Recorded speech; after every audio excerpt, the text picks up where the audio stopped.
Big Brother, mainstream media, government cover-ups. You want answers? Well, so does he. He's Alex Jones on the GCN Radio Network. And now, live from Austin, Texas, Alex Jones. But, you know, when Republicans say, you know, why now? Why this timing? Why not this timing? I mean, no time is a good time. No, that's not true. She's leaving her chairmanship. So Dianne Feinstein wants to get this off her desk. And look, I agree with you. The United States of America is awesome. We are awesome. But we've had this discussion. We've closed the book on it, and we've stopped doing it. And the reason they want to have this discussion is not to show how awesome we are. This administration wants to have this discussion to show us how we're not awesome. This administration they apologize for this country. I mean, they don't like this country. They want us to look bad, and all this does is have our enemies laughing at us. Well, Ms. Tontoros is right that this is being brought out as a political distraction from all the bad stuff Obama's doing. But she's wrong to sit there and imply then that it's purely partisan, because the truth is they've got the black sites, the ghost sites still going. The torture has intensified. It hasn't stopped.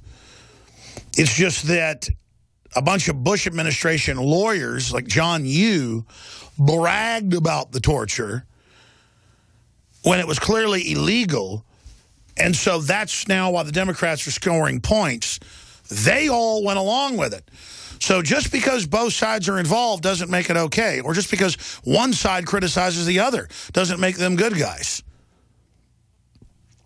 The larger issue here is, what is Guantanamo Bay, Camp X-Ray, and other camps around the world and the country really about? I'm going to tell you what they're really about coming up in the next segment. We are also going to obviously take your phone calls today. The Reverend C.L. Bryant is going to be joining us to talk about race relations in this country. We're also going to have Pastor Rodney Howard Brown on, who's a South African, to break down how it was used politically to divide folks in South Africa. So a black preacher and a white preacher, who are friends, by the way, we're going to get both of their perspectives, a perspective you won't get from the controlled right or the controlled left. The key is researching things outside the box to understand how the social engineers are manipulating things. That's coming up. And then Dr. Steve Pachenik on the torture report, put out by Dianne Feinstein.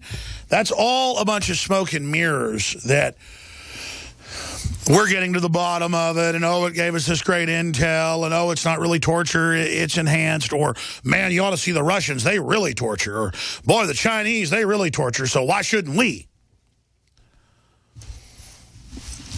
Because torture is extremely useful and extremely effective is why we shouldn't be doing it. Now, wait for it. Not effective in getting real intel. Effective in terrorizing the population. Effective in getting fake confessions. Effective in creating fear worldwide. And effective in then scapegoating America in the end for the globalist agenda when they go to the next level of planetary government and are done having the U.S. honcho world government. That is, run it.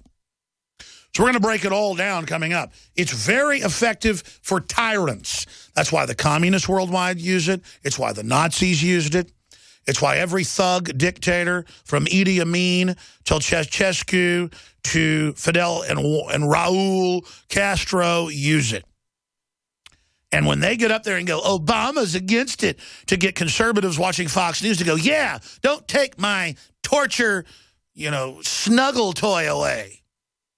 How do you get a dog to really want something, not let him have it? Or, I'm not going to let you have broccoli, you tell the 2-year-old. Nope, can't have the broccoli. I'm not giving it to you. And then they eat the broccoli. How dare you try to take our torture away, you cowardly traitor? Amazing. So we're going to break it all down coming up today. Your phone calls and a lot more, and then a ton of stuff up on Infowars.com.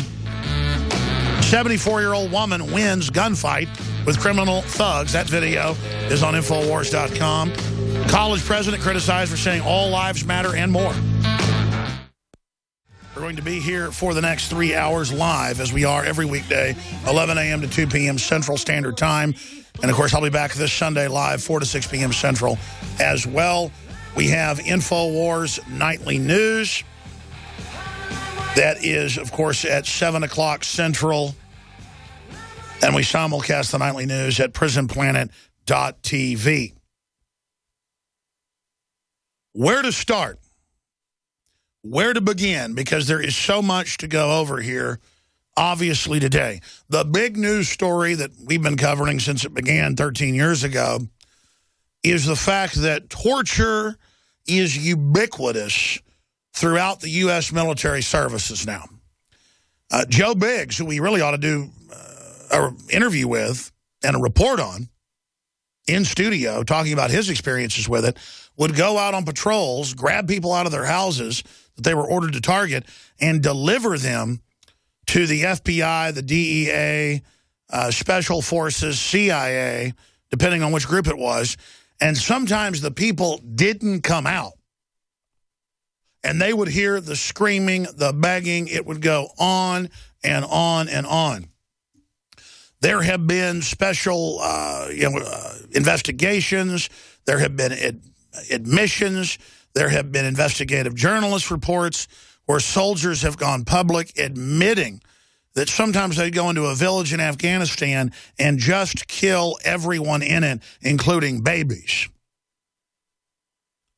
And then the argument is, well, that's how you get tough and win wars. You know, you firebomb Dresden. No, what you really do is lose the moral high ground. And then America can be demonized worldwide.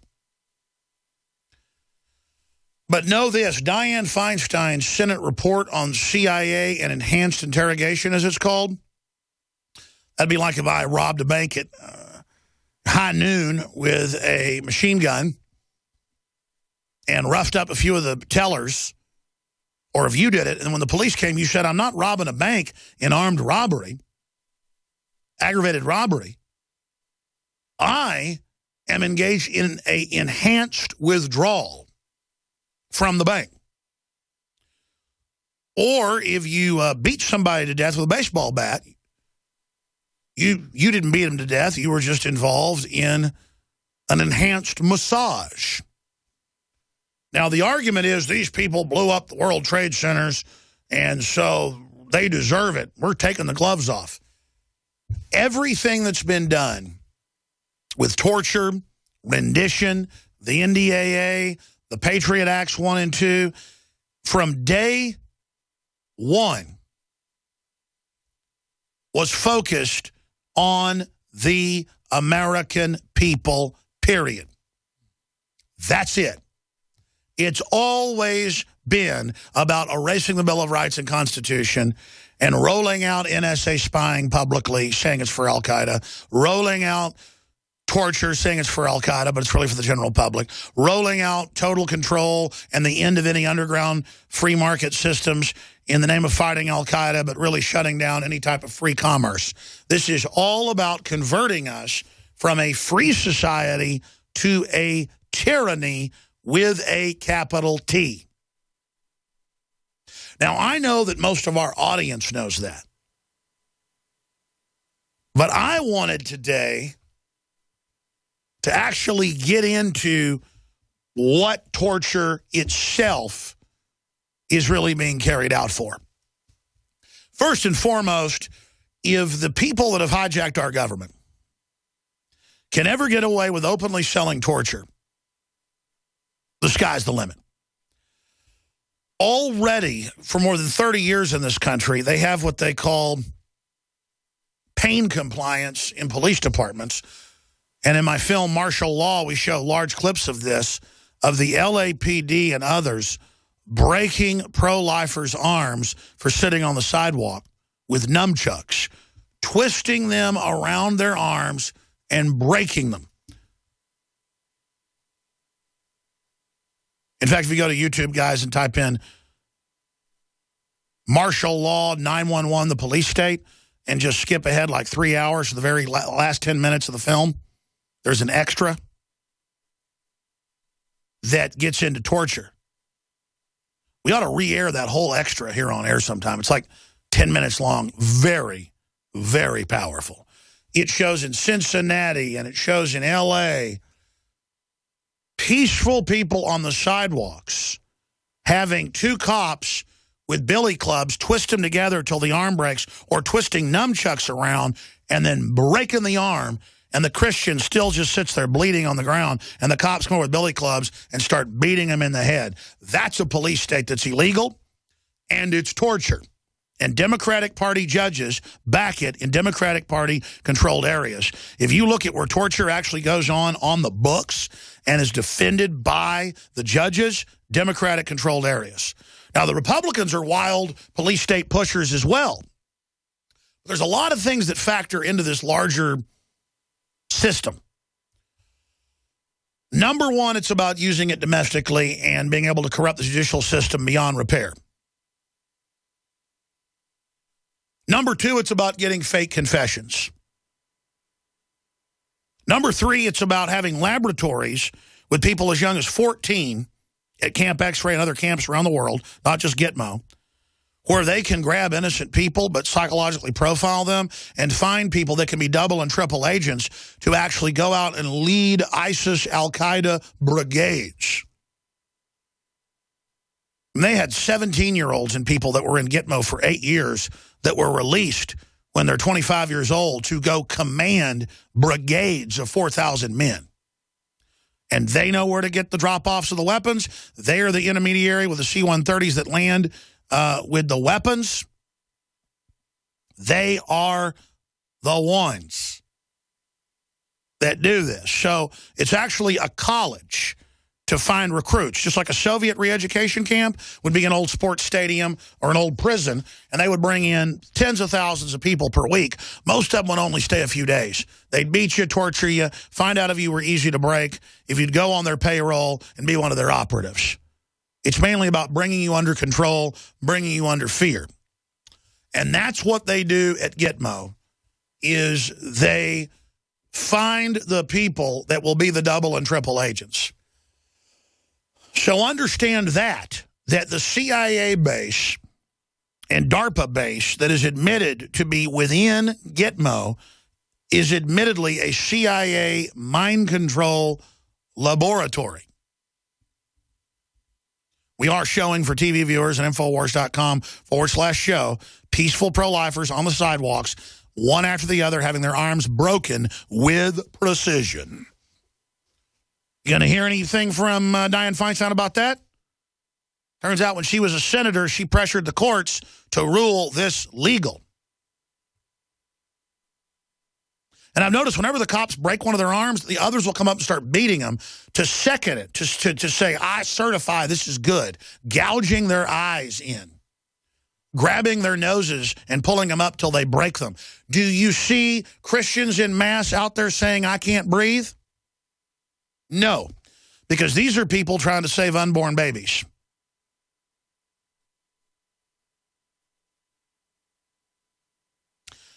And we've got hours of the video as they just sit there grabbing women's hair, gouging their eyes in, twisting their arms so they break, choking them. So understand, folks, this is being done across the board. This is what bipartisanly the police since the 70s have been taught to do in many departments. They could just pick them up and throw them in a paddy wagon like places like Austin, Texas. I mean, Austin's got its own problems, but I'm sorry. I've been all over the country. I'm not just kissing up the Austin police. It's true. They don't do this type of thing. It's psychopathic. It's evil. So let's get one thing straight. This torture is all about legitimizing it here. But more importantly, in the larger aspect worldwide, radical Islam is being funded, protected, shepherded. And when we let the system take our rights away in the name of fighting radical Islam, we fall into the larger trap. And we lose the moral high ground. China, Russia, all these other countries can criticize us and call us despicable now because our government admitted they did all this, then lied about it later.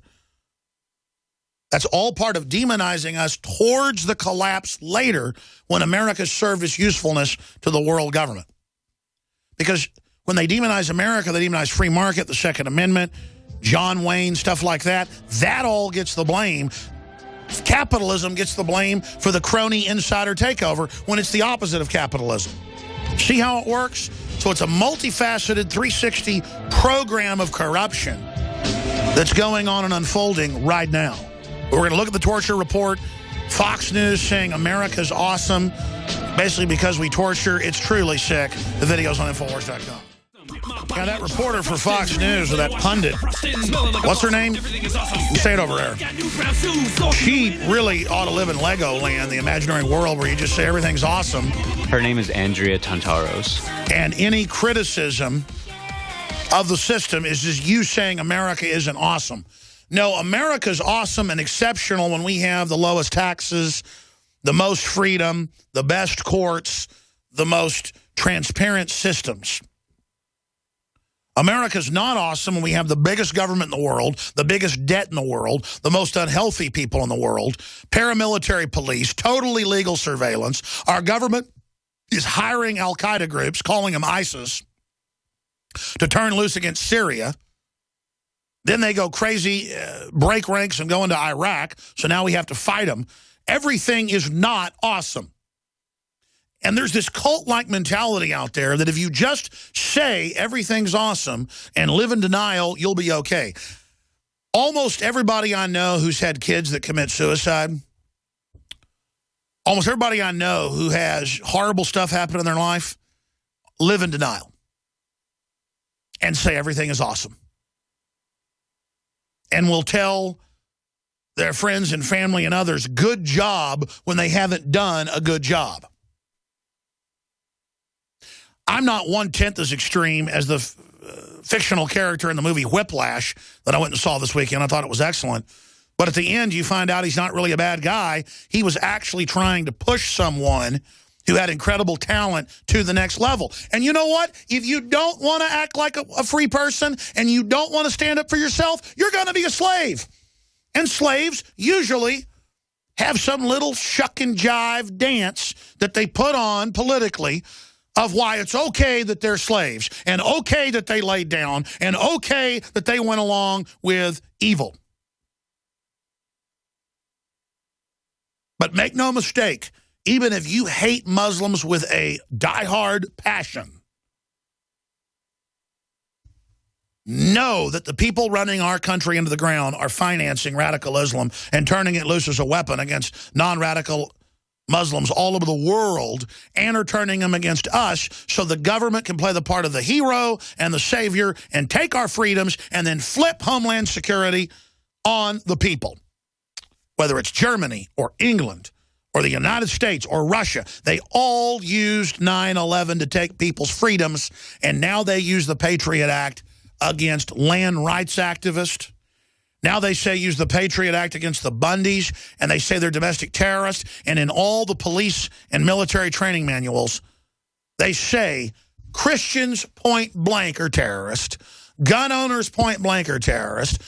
I mean, they don't just say radical extremists, watch them, like they did 10 years ago or 6 years ago. Now they say point blank, if you're an evangelical or you're in the Tea Party, that's terrorist. We will court-martial you. So here we are. And then when Major Hassan goes around and kills 14 people and injures 25 or whatever at Fort Hood, they won't call that terrorism. The judge finally ruled it was, and they're giving them Purple Hearts, and certainly was terrorism. Why didn't they want that? Because they want to continue to bring these radicals into the country. They want to continue to protect them.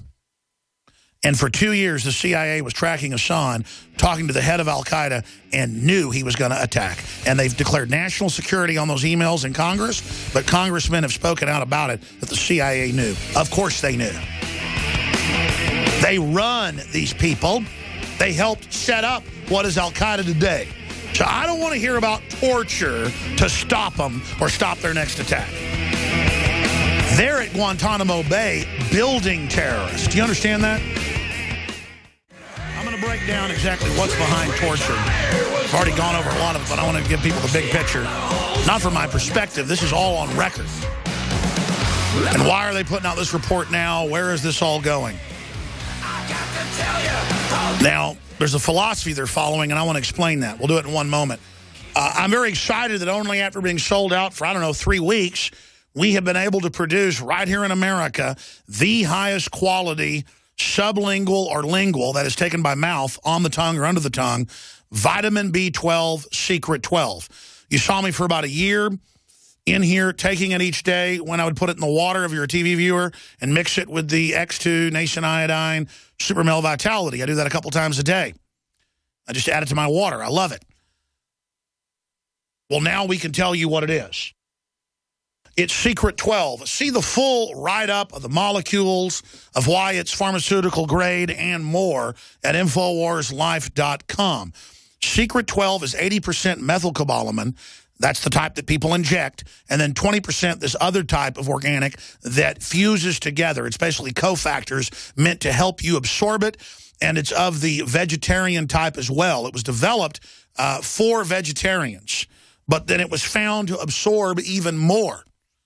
So normally you only absorb 7 to 10, maybe 12% of it when you take it by mouth. Injections about 90% depending on the person's body. This, we believe from our research, is much more absorbable. I've taken other sublingual vitamin B12s. Does not have 1/10 the effect on me personally. It's very affordably priced as well. It is super high quality. No additives, no nothing. Just 2 types of B12. And the best part is children think it's candy. It tastes sweet. It is delicious because that's what this nutrient actually tastes like. So you want the highest quality B12 out there at a very affordable price and support the InfoWar. We got a very limited run-in, and it'll probably be another 3 to 4 or 5 weeks when it sells out till we get it. We've been out for 3 weeks. Secret 12. And if you order now, you can get it well before Christmas. All orders up until the 17th are guaranteed in the lower 48. We can really ship out past that to like the 19th, the 20th. You'll probably still get it. But we're just saying order by the 17th. We can get it out on the 18th or 19th and get it to you. InfoWarsLife.com or 888-253-3139. Also, I was saying Rob Dew lost 18 pounds on Oxy powder in 1 week. That was another testimonial. Somebody else in the office, I was mixing the two, conflating the two by accident. He lost because he wasn't fat. He just had a little bit of a belly for some reason. The rest of him was all muscle. Because I know I've been tubing many times with him and his family and his wife and my kids. He had a little belly, like most of us do, even if you're skinny. It just went away in a week because it was all that detritus in there blew out. He took 7 caplets a day. They recommend 4 to 5. I'm here to tell you, this is, of all the products, this is the one with the most rave reviews that people say is life-changing. Because it's not some harsh herbs or something that could be painful, make you take off work, that flushes you out. This is time-released, proprietary oxygen that ozonates inside the lower and upper intestine, large and small intestine, and is dramatic. And I've talked to a lot of other crew. CJ's talked about what it's done for him. This is not a game. It's not a joke. We only bring you the most hardcore products that also help fund Infowars.com, PrisonPlanet.com, the nightly news, the filmmaking, the writers, a true independent news organization, openly biased towards liberty, biased to the truth, biased to having a policy of truth. And I disagree with Depeche Mode. They say a policy of truth gets you in trouble. I really don't think that's the case unless it's, you know, a woman asks you if a dress looks good and you don't think it looks good. You just got to tell them it looks good because they don't really want to be told that it looks bad. They want to be told that you like the dress. But other than that, I don't engage in a lot of lying, ladies and gentlemen. And, you know, if my mom makes some food every once in a while that isn't the best, my mom's a great cook, it doesn't taste too good, I say, yeah, it's really good. I like that other recipe, though, better. But other than that, I'm just a straight shooter. And we have the highest quality products at InfoWarsLife.com, InfoWarsStore.com, or call 888-253-3139. We're also running the special right into the new year. Half off yearly PrisonPlanet.tv memberships. 20 people can use each membership. If you have a membership, be sure and share it. You can get all your Christmas shopping done in one day at InfoWarsStore.com. And know you're getting high-quality products, whether it's camouflage, Molon Labe, come and take it shirts, made in America, or whether it's limited edition Molon Labe belt buckles, or the commemorative Molon Labe coin. Only 500 have been minted. It's been double stamped. It's just the highest grade that we were able to get, made right here in the good old US of A. That's InfoWarsStore.com or InfoWarsLife.com or 888-253-3139. And MSNBC attacks me for selling stuff. They get taxpayer money, I will just point out again, and bailout money. NPR gets taxpayer money. See how sick and filthy they are. See how disgusting they are. They don't want the liberty movement to have its own organizations. They don't want us to have our own platforms. Bill Clinton's documents got released last year, and this year more got released. WorldNet Daily got them, and there they were in the early 1990s saying we got to shut down Joseph Farah and the Western Journalism Center because if the people ever understand they can put out their own media, we won't control reality anymore and won't have our Operation Mockingbird over the mainstream media anymore. Well, guess what, Clinton? You failed. But now they're striking back, so it's more important than ever to support our local AM and FM affiliates. It's more important than ever to support their local sponsors or to become a sponsor. If you build it, if you support liberty, it will take over. If you believe we can change society, we will win. But if you don't believe that, we don't have a prayer in Hades of turning things around. And so you might as well just kiss your future, your prosperity, and your children goodbye and bend over to be a slave to the New World Order for those shackles to get put on your arms, because it is here in a big, big way. Now, before I get to my breakdown of what's really going on with torture and why we should all be against it, but why the system is also for it, I want to go to David Knight's report. There's also one by Leanne McAdoo we're going to play later. Torture, the ugly truth Feinstein won't confront. And we're going to play that report that I'm going to come back in 3.5 minutes and give you my multifaceted take on what's really behind the torture and also why we want to be vehemently opposed to it. Here is that special report with David Knight. As Gruber goes before Congress to be drilled for torturing the data about Obamacare in order to deceive the American people, a heavily edited and censored report about actual torture was released by the Senate. Republican and Democrat reactions have been as predictable as they are hypocritical. But the most surprising reaction has come from some libertarians who have in the past opposed torture. More on that in a moment. But first, the politicians. Senator Feinstein is sanctimoniously promoting the release as a confrontation of the ugly truth. History will judge us by our commitment to a just society governed by law and the willingness to face an ugly truth and say never again. Without any sense of irony or guilt, Feinstein says that on the very same day that the NDAA heads to the Senate floor for the 4th time under her leadership. It destroys our commitment to a just society governed by the rule of law when it presumes to authorize illegal, unconstitutional actions like indefinite detention of U.S. citizens by the military without any charges, as well as rendition and presumably enhanced interrogation, federal government's euphemism for torture. She won't face that ugly truth. She won't say never again, but rather let's do it again. And of course, after the 1,600-page NDAA was released at 10:30 at night, the GOP House passed it just a day and a half later, mocking their pledge of 2010 to always read the bill. And they're going to do the same thing with the omnibus continuing resolution spending bill, keeping it secret until just a few hours before the vote. And will the Republican who's likely to take Feinstein's place on the Senate Intelligence Committee be any better than Feinstein? Absolutely not. Richard Burr will be much worse, having already gone on record saying there shouldn't be any public hearing about what the CIA or the NSA does about anything.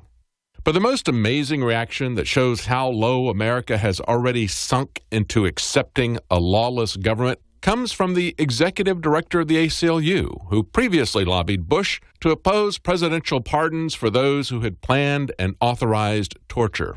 The ACLU director points out that neither Obama nor the Justice Department has shown any appetite for holding anyone accountable. When the department did conduct an investigation, it appeared not to have interviewed any of the prisoners who were tortured. And it repeatedly abused the state secrets privilege in order to derail cases brought by prisoners, including Americans who were tortured as enemy combatants. But now the ACLU is calling for formal pardons for these people. Their tortured logic, worthy of John Gruber, is that doing nothing, as Obama has and will do, is a tacit pardon.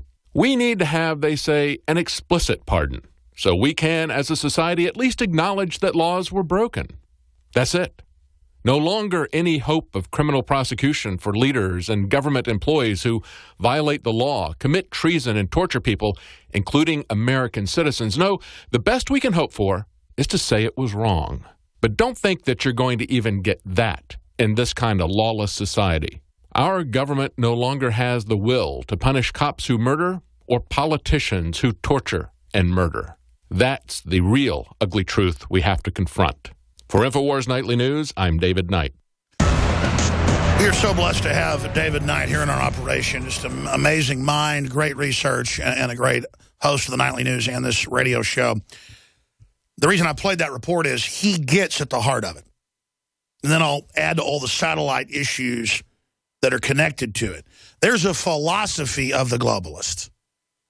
Create financial banking systems where central private banks control the issuance of currency and credit. They're able to take over the world. Then to illegitimately continue that and expand social engineering towards their aim of population reduction, they then want to set up police states. To do that, they've got to fund and finance and protect terrorist groups to create the outside threat to allow them to come in and take control. And this isn't me saying this 14 years ago. I said it 14 years ago, and now it's come true. So there's no debate about that. And an example of this is the NSA. Illegally spying on us for political control, to control the markets, to target their political enemies. Totally illegal, classical 200-proof tyranny. No debating. Then they deny it's happening. They get caught doing it. Then they make excuses for it, whitewash it, don't get in trouble for it, and are now coming out with new laws they're trying to pass to codify it on the books where there'll be no due process period in anything. This is what they do. They commit the evil. When they get caught, they whitewash it, legitimize it, and have the courts and the legislatures certify it. I remember having guests on 19 years ago who were showing me Mears documents and others, before they even had Mears, documents dealing with robo-signing and telling me that they're selling mortgages 10, 20, 30 times and teaching me about derivatives. And some of them were like former city council members and economists like George Humphrey. I mean, I knew he'd been on the city council when I was in high school. I knew he, was a wealthy guy that owned buildings downtown. I knew that he owned clothing stores around the country. I mean, I knew he was a well-known guy around town, and I started fighting the New World Order, and George said, hey, let's go out to eat, or hey, come on my Access show. He would go do an Access show just to get the word out. He also wrote books and things. He's been a frequent guest here. He's so zenned out now, it didn't involve that much anymore. He's involved some. Zenned out is the word, by the way. He's a great guy, like Obi-Wan Kenobi or something. But George said, let me explain how it really works. He explained derivatives. He explained how the whole show goes.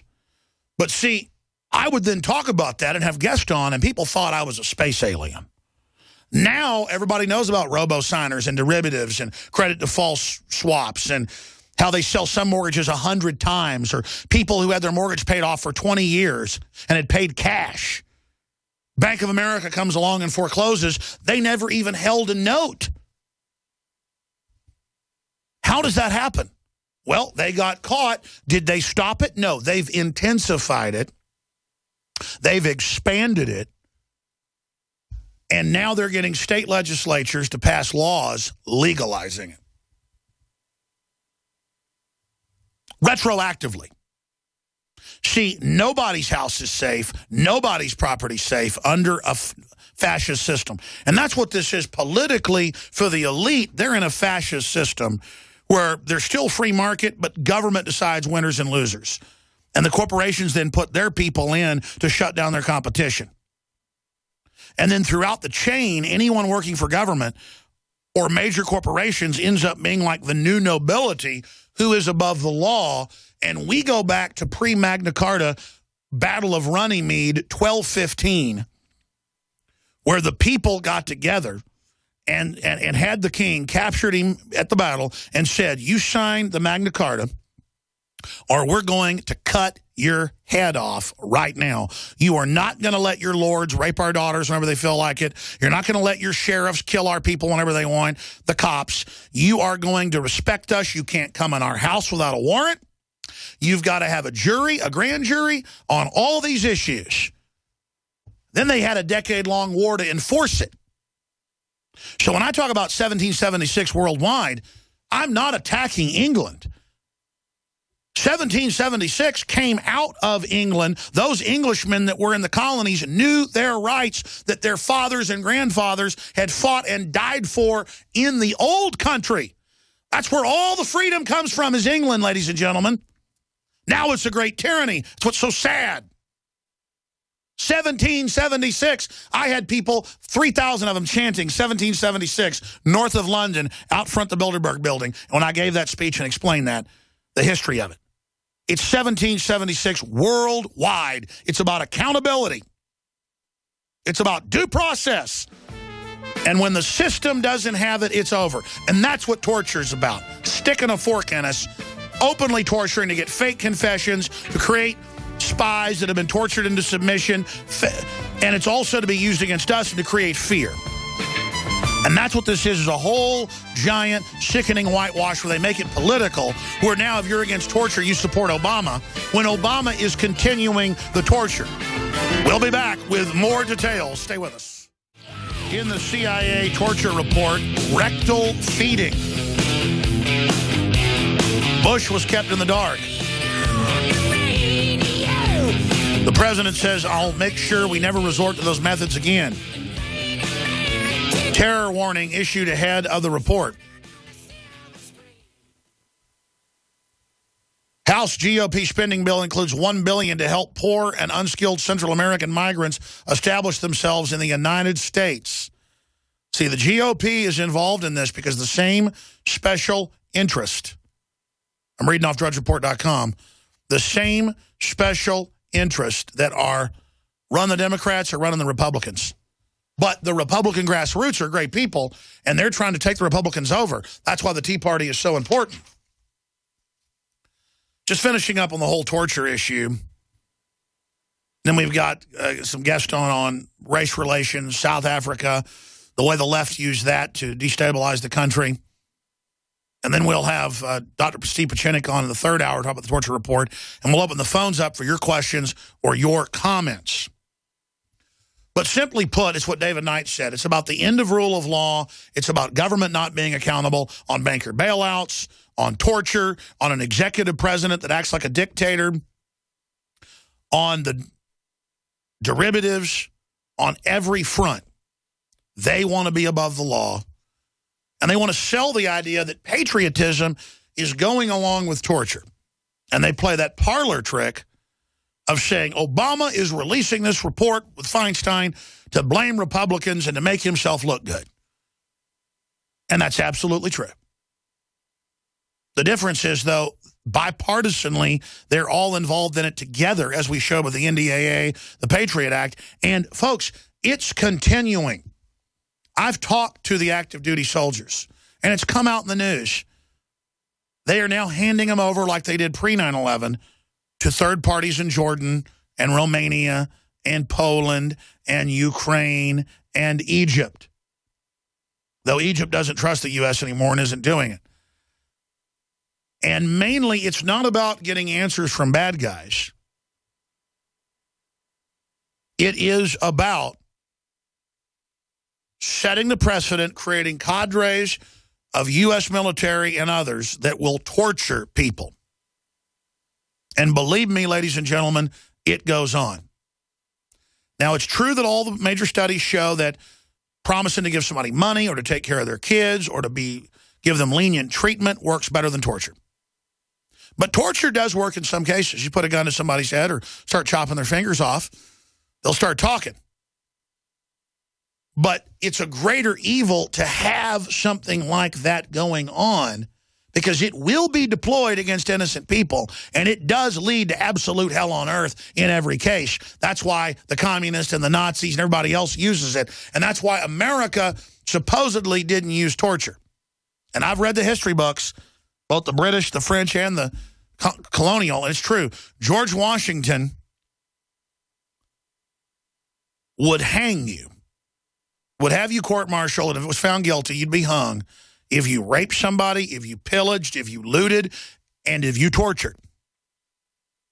Because you had to have the moral high ground. And that's why he was so respected. And the British, who engaged in some of the atrocities, nothing compared to what you see nowadays, turned a lot of the colonies against him with atrocities. So in the end game, it's about demonizing America long term as global government comes in. We're the country that tortures. We're the country that has the racial problems, blah, blah, blah. AKA the UN is the savior. So that's what torture is really all about, setting America up, us being corrupted, losing the moral high ground. We should all reject it. Reject it. On penalty of your soul, reject it. The jihadis are promising to kill the evil infidels that dare torture. See, that's how they set it up. Oh, if you're against torture, you're for Obama or Al-Qaeda that our own government's funding. When the jihadis are the most famous for torturing people, period. So they have no moral standing. That's why the media will go, oh, look, the terrorists, now are against torture. We all had better be for it. But what about the lying? I mean, we were told the torture wasn't going on. We were told the NSA wasn't spying on us. We were told there weren't any cancer viruses in the vaccines. We were told, lie after lie after lie. In fact, I think we have it in the, it's Ministry. It's got a liner. It's lies, lies, lies, lies, lies, lies, lies, lies, lies, lies, lies, lies, lies. So do you still think jet fuel brought down the World Trade Centers? We're on a mission that you'll never forget. It's an important piece. I want to play that sometime today. We also have the Ministry's New World Order. What we're talking about is good and evil, right and wrong. A new world order. A new world order. Where the narcotics are shipped in, laundered by the big banks, and then when the low-level dealers or the users get caught, they get thrown in giant prisons on record owned by the very big banks running and laundering the drugs and even leasing and owning, as Bloomberg was forced to report, the aircraft. And I've talked to folks in the military from Joint Task Force 6 and Fort Bliss and others, and they'll sit there watching drug aircraft, big ones come in, and they'll be ordered, leave that one alone, leave that one alone. That's one of ours. Now we're going to stop that little one coming in right there. Get ready to follow that one. Or there'll be 18-wheelers coming across, and they tell the Border Patrol, National Security, let this one through. And then they'll stop, a car with some kids with a half ounce of marijuana and throw the book at them. And we all sit here naively. I mean, it's economics. It's 101. That if drugs are legal and nobody's using them in 1930, and you've just lost alcohol prohibition that you're making all this money off of, what do? You make narcotics and stuff illegal, and you start pushing them so you can make bigger profits off the black market. I mean, this is not rocket science, but apparently the average American still doesn't get it. 16 years after the CIA fully declassified with their Inspector General report, I remember watching him testify on C-SPAN, and I thought, man, the war on drugs will stop now because the CIA Inspector General just admitted they bring most of the drugs in. But they promised to stop, of course. And it wasn't even hardly on the news. And then I'd mention it and go, oh, shut up, conspiracy theorist. There wasn't an Inspector General of the CIA, and they didn't go on C-SPAN, and they didn't testify to Congress. And I remember back in like 1996 on air, people call in and go, there is no NSA. The government doesn't listen to us illegally, kook. There is no Council on Foreign Relations. The Federal Reserve is federal. I heard everything but that the moon was made of cheese. So, believe me, we've come a long way where this is all known now. The only question is, what do we do about it? Well, we don't let the globalists start a civil war they're trying to start. We don't want things to get violent. We don't want to have just the ground-level police scapegoat as the source of all our problems, the fount of the problem. We want to reform them. We want to identify the globalists, the big central banks that have pulled this off, that want racial and political divides in this country with a dumbed-down population so the social engineers can continue on with business as usual. Coming up, we're going to look at how they balkanized and divided the public in the name of reform in South Africa and more. Stay with us. We're going to the Reverend C.L. Bryant and Pastor Rodney Howard-Browne to discuss from their perspectives, one a white pastor formerly from South Africa or in South Africa, the other a black pastor here in America, what the racial manipulation is really all about and where they think it's going. And one of the pastors wanted us to play, I think it's C.L. Bryant, this clip I hadn't seen till this morning, but I've seen similar clips where racist black lady wants water World Star Hip Hop. World Star Hip Hop is a super viral hip hop site for those that don't know. Some of our videos on there get as many as 3-4 million views. And this latest video dovetails with the famous lady out of Florida who had like 16 kids. She goes, somebody needs to give me some money. I'm going to have more kids. I'm only given 16 checks. I need more. And it's just this crazy disconnect that it's racist if everything isn't given to you. This is the true slavery of the welfare state that was designed to do this on record. So we're going to break that down with Reverend C.L. Bryant of clbryant.net and Pastor Rodney Browne of Reveal or Revival.com.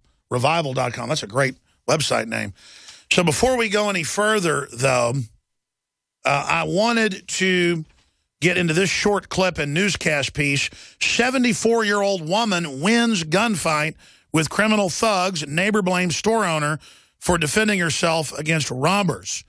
And this happened in Springdale, Arkansas this past weekend. We see stuff like this every day that doesn't make national news. But when it does make national news, the system criticizes people. Well, the good news is the head of Interpol says people should be armed to stop radical Islamicists. And the police chief of Detroit says folks should be armed. And the sheriff of Milwaukee says everybody should be armed. By the way, all three of those police chiefs are black. So that's certainly good news. They've tried to make it politically correct and racist for black people to have guns to protect themselves from criminals. So again, don't like Obamacare, you're racist. Want to own guns, you're racist. Don't want to accept open borders, you're racist. They use this as a weapon to beat people over the head while promoting racism. But let's play this clip and then go to our two guests. Here it is. Yes, Caitlin, the robbery happened here at the CNS Gun and Pawn Shop on Thompson Avenue around 9 this morning. Two men attempted to rob the store carrying semi-automatic pistols. And again, police do have both suspects in custody. This surveillance video shows 25-year-old Marcus Gould and 20-year-old Leon Robinson coming into the store and looking around for a few minutes. They then split up and pulled guns on both the man and woman working. The woman reached into her waistband and pulled out a gun, shooting Gould. He shot back, but did not hit the woman, instead hitting the books just in front of her. It looks like he was hit in the exchange of gunfire, and there's also blood in that same area. The severity of that injury, I don't know. Police say Robertson took Gould to Sparks Hospital in Fort Smith. That's where they arrested both men this evening. Across the street from the pawn shop is Scottish Inn and Suites. Owner Cal Gandhi was at work this morning when it happened. When I came out in the office, I saw the ambulance come in. A lot of police officers came in as well, and detectives were here too. Gandhi says this isn't the first time the store has been targeted or the first time the owners have shot back. I'm really upset about it. Owning a gun is okay, but firing just in heavy traffic, I have a family here. Shut up. Business owners, all of them has families. Mr. Gandhi, but idiot. just it is not right to. They need to understand their business owner as well as their neighbors too. Police say both men face charges of attempted capital murder and aggravated robbery. Gould is in the hospital recovering, while Robertson is on his way to the Washington County Detention Center. All right. Again, that's out of News 5 there in Arkansas and Springdale. A good report overall. I mean, they're not the ones that said that idiotic statement. Bullets didn't hurt that guy's place. I mean, what are you supposed to do, just be killed? But I want to ask this question. What type of morons, talk about Common Core having its effect, would rob a gun store? It's like trying to rob cops, a donut shop full of cops. It's just, what is wrong with people? It is just so mindless. C.L. Bryant, who has done, I'm not going to cover all the amazing things he's done, but he has the big hit film, independent filmmaker of the documentary Runaway Slave. He writes a column for SB Magazine and is the host of America on the Edge with C.L. Bryant, clbryant.net. And we're joined by a gentleman he recommended, Pastor Rodney Brown, born in Port Elizabeth, South Africa, grew up in Eastern Cape. Rodney and his wife came to America with only $300 and 4 suitcases with their children at age 7. Under the banner of Revival Ministries International, they traveled 46 weeks a year, holding weekly meetings in cities across North America and around the world, and pastor a church in Tampa, Florida, the River at Tampa Bay, founded in '96. And Pastor Brown also travels frequently to D.C. to meet with congressmen and senators on both sides of the aisle to discuss global banking system and other pressing issues. So that's the reason he's on with us, but also to give his perspective from what happened in South Africa, how they take a real wrong, but then use it to bring in basically communism, is my view. They take one evil and replace it with another. But we're going to discuss it all in the balance of the hour with both gentlemen. C.L. Bryant, good to have you back with us. Always good to be on with you, Alex. Thank you so much for having us both on again. Thank you. We're going to get to your colleague in a moment to get his take on things. But first off, Ferguson, the whole state of the world, now, the tragic death in New York where the cop chokes the man to death. I mean, seriously, there's some real problems on both sides of the issue here. But what do you think Obama and the Justice Department are really trying to do? What they're trying to do, Alex, is create an underclass here in this country by their actions, and they're using emotionalism of skin color in order to do it. Personal responsibility is something that is totally gone out of the window. In both cases, with both of these gentlemen who tragically lost their lives, or both of these men who tragically lost their lives, it was not their skin color that got them killed, it was their conduct. And in the case of Michael Brown, obviously his last moments on earth were documented as to what he was participating in, and that was a strong-armed robbery. Not the color of his skin caused him to do that. It was his conduct. And in the case of New York City, where Garner was choked to death, unfortunately, the policies of Mayor Bloomberg is what got him killed. That's right. The taxation on the cigarette and that type of thing is what got this man killed, not his skin color. Well, that's a point. People don't look at that. I tell you, the Democrats seem to be putting everything they can behind racial politics, identity politics right now. Do you think it's working? Oh, they've been very successful in doing it, especially with a class that is uninformed and broke. Most of those people that are out on the street protesting and so forth, except for the occupiers, the Wall Street occupiers type, who are probably trust fund babies. But most of those people, black people who are out on the street doing the protesting and all of that, I would like to know how many of them are receiving government checks. How much of this are we funding ourselves because we're giving them government checks to be out there carrying it, laying down in the aisles of Macy's? You've been to New York, I'm sure, during Christmas time, and Macy's hires something like 65,000 people. I'm sure a lot of them are minorities during the Christmas holidays. The only people that they're hurting are themselves and people who really want to work. I like what Charles Barkley said about all this. I mean, but the media plays into it as well. I mean, watching CNN and MSNBC act like Brown was some type of angel. There are a lot of real cases of police misconduct they could focus in on, but they don't do that. They focus in on the ones where the poster child for it is a strong-armed thug. It's tragic to see how they are blasting the police in this situation. Barkley brought up a great point, and I really like him speaking his mind, but the facts are these. More than 95% of all police contact with civilians end very, very well. The only time usually that you hear of a police officer going awry is in a situation like this. Have there been historically in the past, and I'm going back 40, 50 years, where there was need to, in the South in particular, to be wary of police officers? Of course there was. But in these days and times, we have to consider the alternative, as Barkley pointed out, if the police were to go away. That is what we have to focus on. We're going to go to break here in a moment and come back with both of you. And I want you guys to speak about what you want to get into that you think is most important instead of me just asking the questions, because you both have such a wealth of knowledge. But tell us about your colleague as we go out to break, and then we'll come back and talk to him some. Pastor Rodney Howard-Browne is a man of great courage. And what is beautiful about he and I, and we team up on some occasions, the visual effect that you see of a South African-born Caucasian and myself being a black American citizen, both of us now citizens of the United States, is very powerful because we both are men of the cloth, men of God, and, Alex, we are, in fact, taking on this particular issue in this country. And I believe that we're doing it in a very powerful way. He in his way, I in my way. And, of course, he'll toot his own horn as to how he's doing it.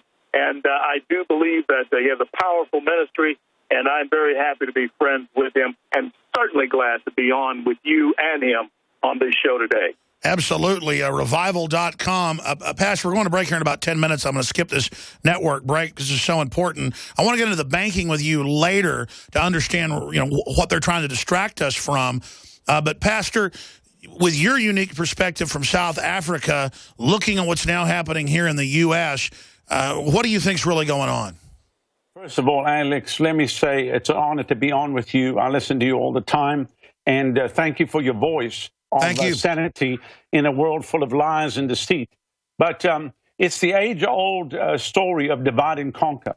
Like in South Africa, what people don't know, De Beers funded the war in Angola to stop the diamonds from coming out of Angola. So here you've got 1 million landmines in Angola. They stir it up as a racial thing. And when in reality, South Africa does not own its gold, it does not own its diamonds. De Beers owns the diamonds and Anglo-American owns the gold. And that was all done by a man called Jan Smuts, who was Prime Minister of South Africa, went to Cambridge, was going to fall out of university. He was conscripted by a wealthy man, took him on his wing. He went back to Kimberley, secured the diamond fields for De Beers, went back to the Transvaal, pretended to oppose the British, but actually secured the gold fields for Anglo-American. And he rode down the Pall Mall with the Queen. What is an Afrikaner, a white Afrikaner, riding down the Pall Mall with the Queen of England if he didn't sell out to the system? So basically, high treason was committed in our country by a man who was supposed to be the leader of our nation, who sold out our diamonds and our gold. And of course, if they get white and black to fight each other, then while we're fighting each other and everybody's distracted, they steal everything that we have. I was just in South Africa, and I was on national television across the nation, and I challenged everybody. I challenged my African brothers. I said, you have had your own government for 20 years. Is it any better? Absolutely not. It's more unemployment. There's more trouble there right now because, basically, they can put the puppets in power, but he who pays the piper calls the tune. And so until we deal with the money system of the globe, the politicians, the next one will be out of office, the next one will be in, and he will pay to the highest bidder. As in America right now, we've got $4 billion a year coming through the hands of the lobby groups into the hands of the Congress and the Senate. And it is stuff like this that just angers me, and I'm gonna do whatever I can in every way possible to speak out against it and to challenge those in power that they need to repent and get right with God. People, it's almost like people have lost the fear of God, and they don't realize that they're going to stand before God and give an account of what they've done on the earth, and especially with humanity. Well, that's it. We know that civilizations go through cycles. We're going into a very decadent part of the cycle right now. The question is, how bad will it get before people realize that the wages of corruption, the wages of sin are death, and we're talking about political corruption, social corruption. For those that don't know about what happened in Africa, from my layman research, there were certainly problems, but it wasn't just black against white. It was ANC against Zulu and Afrikaner against the British, and people don't know about the Boer War. They don't know about Cecil Rhodes. But from what I've researched, it's very simple. The big British interests, not even the British people, came in over the last 115 years, took over the gold, took over the diamonds, took over all the major resources. And then to defeat the indigenous, not indigenous, but more indigenous than the British, the Dutch who'd been there first, they started playing different tribes off against each other. And then they just sent Mandela in, the communist, to then pose as this heavenly savior because the television told us so. And now what, the murder rate's about 5 times what it was. Unemployment's almost double what it was. I've seen the numbers.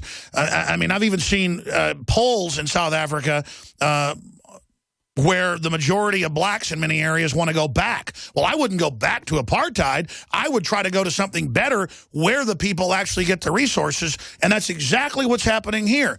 What's happening, too, some places, 65% unemployment. But let me just tell you, Alex, the people are waking up. A former head of the South African Reserve Bank just came up with a book called Inside the South African Reserve Bank, Its Origin and Secret Exposed.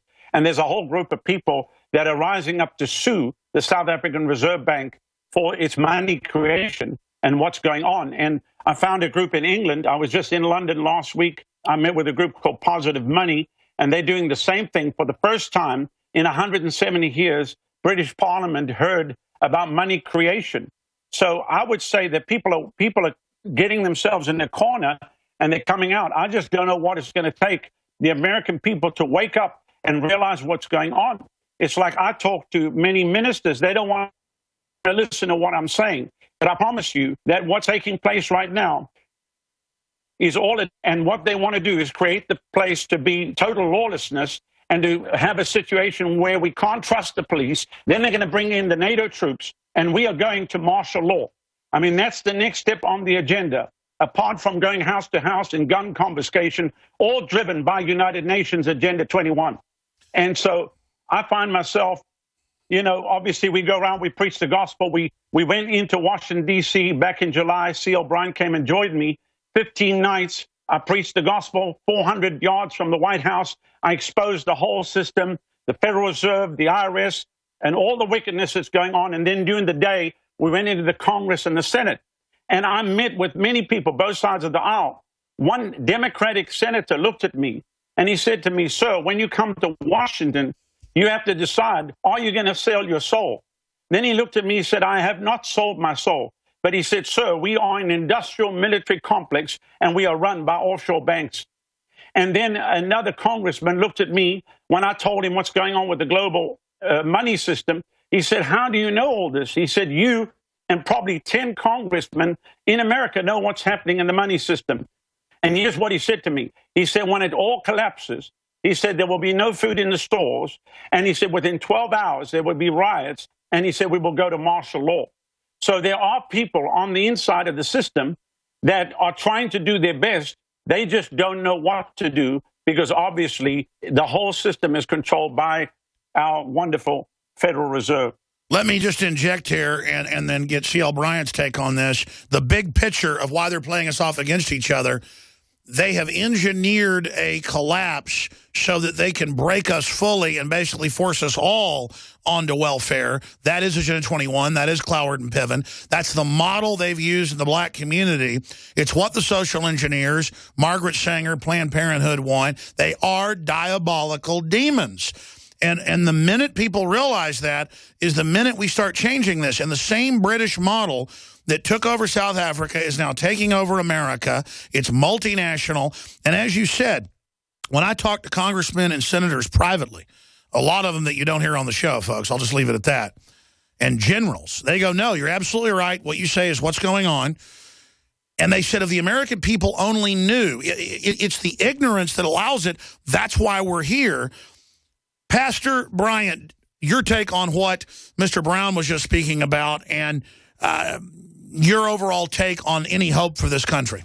This is why I wanted to introduce you to Rodney Howard Brown, is because his view, your view, my view, these are the views that, in fact, can enlighten and save our nation, our republic.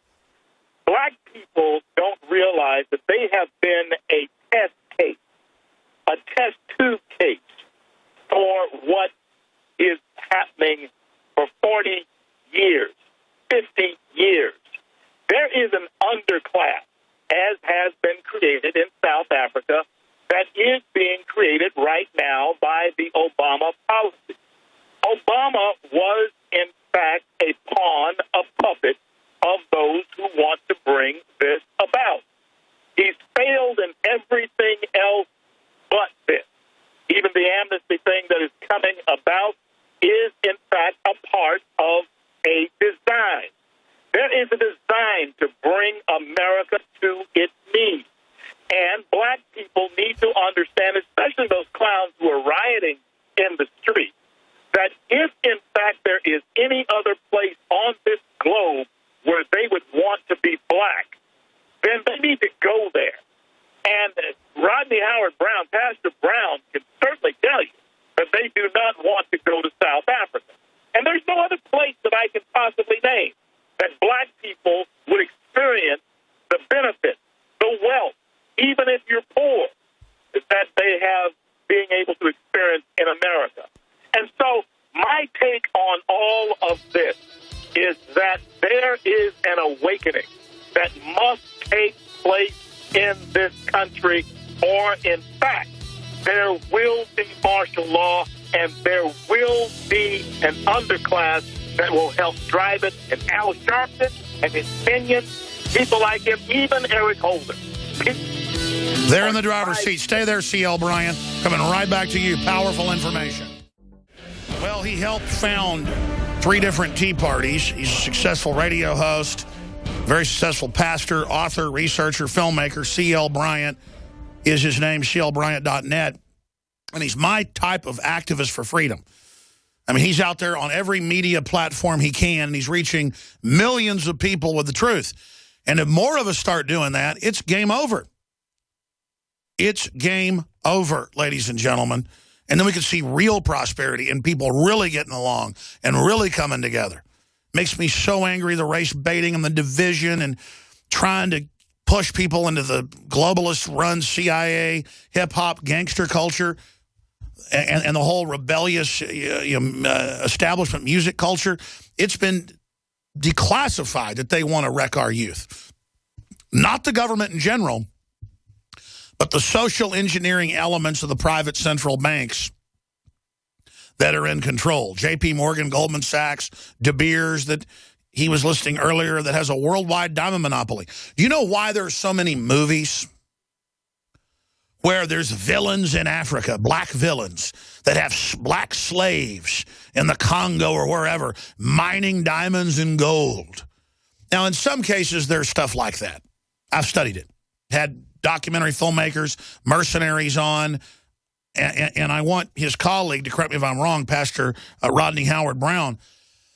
But in most movies, when you see Leonardo DiCaprio finding out that there's an evil African country secretly selling diamonds, and they're blood diamonds, they're only blood diamonds when somebody in a country or a region is mining diamonds on their own or through a government to sell them on the market. And De Beers and the Oppenheimers, on record, will send in helicopter gunships to take you out, just outside of law. I remember an article in '99 in New Yorker magazine bragging about it. My dad on the side, just because he went to college with some of them, knew a major South African family that was in the diamond business, was one of the only families ever to develop a diamond mine outside of De Beers. And then Clinton ordered it an environmental zone in Arkansas, and they bought them out for $4 billion. My dad's friends developed those mines in Arkansas. There's diamonds all over the place. They're semi-precious. They're like agates. I mean, they're near worthless, but people will pay a 5-year salary to get their wife one. It's all mind control. And I'm kind of segueing off, but it shows the type of emotionalism that goes on. The real blood diamonds are the certified safe by the UN and De Beers. That just shows the triumph of fraud over reality. They don't want Africa with its incredible resources to actually go to the Africans. So every time some country starts building up, I mean, look at what they've done in different areas, kicking all the whites out with the UN there promoting it because they want Africa to collapse. I'm going to go back to Pastor Rodney Howard-Browne of Revival.com. I wanted to have C.L. Bryant finish his point about Al Sharpton and Eric Holder and all of these guys who know exactly what they're doing. And I think you're about to say when there is martial law or a race war, if they can get it, that it's on their hands. Or I don't want to finish your sentence. What were you about to say when the break cut you off, Pastor? When the break cut me off, there is a race war that is brewing, and it's one that is by design of this government. And you have people under the guise of reverend, like Reverend Al Sharpton, who has never pastored a church. Neither has Reverend Jesse Jackson. I've pastored 3 churches. Pastor Rodney Howard-Browne is very successful in pastoring the river. But the church itself, in so many cases, and pastors, Alex, in so many cases, are complicit in their silence of what is going on. They don't want to know. They're like the ostrich, who, in fact, have their faces, their heads in the sand. And they certainly don't want to tell their congregants what's going on because so many of them have actually, not all, but so many of them have actually sold their soul to the system in order to keep their doors open. So they think. You're right. We have a book available at InfoWarsStore.com by Pastor Chuck Baldwin called Romans 13, written with his son, who's a constitutional lawyer. And they use Romans 13 out of context. If Romans 13 was believed in the context Hitler used it for, or our government uses it for, pastors, I'd like you to both comment on this, then Jesus should have followed his orders, or the disciples, or the folks in the fiery furnace or the lion's den should have done what government told them. If all government is basically by God, boy, they've really twisted that, haven't they? Alex, there are fiery furnaces in front of us now, and those who will bow down will, in fact, be trampled by the government system. And Pastor Brown and I have talked about this on so many occasions, and here's a wealth of knowledge and the grand scheme of things. He's really able to pull it together. I do want to yield to him at this point. I really think people need to hear what he has to say. You better. We'll have him back by himself, and you back by himself as well, Mr. Bryant. But sure, before we get into South Africa parallels, how they don't let Africa have its own resources, any gold or diamonds by an African country is a blood diamond. This is the type of word games they play. I want you to comment on that. Also, the martial law that C.L. Bryant says is coming, but specifically Romans 13, that was Hitler's favorite Bible passage. And when you look at the passage that Hitler loved, when you look at the powers that are ordained here, when you look at that, Hitler was also very much into Darwinism. Darwin was one of Hitler's favorite reads. Why? Because unbeknownst to so many who push the present-day school system, Common Core, and all of that, Darwin was a racist. And we need to understand that so many things that are happening under the Obama administration are based on the fact that this man is also complicit with the racism that he claims to be so much against. Well, that was the Margaret Sanger, Rockefeller, Darwinian eugenics plan. That's what it is by stealth. Absolutely. Going back to the other pastor, Howard Brown, your take on Romans 13 and then expanding. Well, I mean, I believe we need to stand up for righteousness. As a man of God, if I see those in power breaking the law, then I'm going to go and get in their face. I mean, the bottom line is people in government are elected by us. They are there to serve us. We don't serve them. We don't bow down to them. When I walked into the Capitol and met with congressmen and senators in the House and the Senate, and I spoke direct to them. Some of them I had 3 or 5 minutes with, but I said, look, you might be out of office in 4 or 5 years. I'm still going to be in the ministry, so I'm going to talk straight. I'm not here to be liked. I'm not looking for your vote, but I'm here to warn you that we are on the brink of a total collapse of our society. Yeah, we've got $85 billion a month being sucked out of our nation through the offshore banking cartels propping up Wall Street. They are raping and pillaging our nation. You've got 27 million African-American babies aborted through Planned Parenthood, and no one says anything about it. They just leave it alone. So I believe that we have to stand up and come against the system that is wicked. I don't believe that because we're Christians that we go lie down and just let them roll over us. Absolutely not. If they think that we're going to be quiet, let me tell you right now, it'll be a cold day in hell with the devil singing Frosty the Snowman before I shut up. I'm not going to shut up. And I am an American, and I raise my hand to pledge to defend the Constitution, and that means the First Amendment and the Second Amendment, and I'll do whatever it takes. So they should never have sworn me in as a citizen, because you've got a problem now. You've got somebody who really believes in the Constitution and is going to stand up against tyranny. And so I know that there's a group of ministers that once a year they have what they call one Sunday a year, Freedom Sunday. So they called me and they said, would you like to join us? I said no. Every Sunday is Pulpit Freedom Sunday. I said, we are reaching into the inner cities, Alec, right here in the Tampa Bay area. Our crime rate in Hillsborough County is down 64%, according to the Tampa Police Department, the FBI. They don't know why, but we are going house to house. We're praying with people. We're giving people opportunity to accept Jesus Christ as Lord and Savior. We are raising all of our people to go out, and then I bus people in from the inner cities. Our church is totally integrated, and we have to reach the inner cities of America, because this is the boiling pot that if the money system collapses, there'll be no food, and the riots are going to happen, and then we're going to martial law, if not civil war, all those at the same time. Because I know that the moment they go to martial law, that means the confiscation of the American Second Amendment, and that ain't going to happen. Not where I live here in Florida. So, you know, I'm very passionate about it and very bold about it, but I really believe that. Well, you got the floor. Keep elaborating the parallels you've seen in South Africa and now what's happening here today, Pastor. Well, it's a whole bait and switch. So basically, while the American people are fighting each other, while they're caught up with television, while they're caught up in the NFL, NBA, American Idol, watching the movies, going to Starbucks, as long as they can go shopping at Walmart, all of their rights and privileges are being taken away. In South Africa, we've watched a total erosion of the people's rights under the cartel that runs the place. There's nothing more than a mafioso operation. And I'm going to be back the end of February and end of March, and I'm going to be speaking to people in the government and really warning them, we can turn this thing around. I don't believe that this thing is too far gone in America. I believe there are many people waking up. Alex, you have a very big audience. You look what you did to Piers Morgan. That was phenomenal. I thank God that you got rid of him. But I believe that we can see America turned around. And the only hope for America is another great spiritual awakening. In 1700s, if you look at the condition of America, it then came a first great awakening. The 1800s was the same thing. And I believe another spiritual great awakening will turn America back.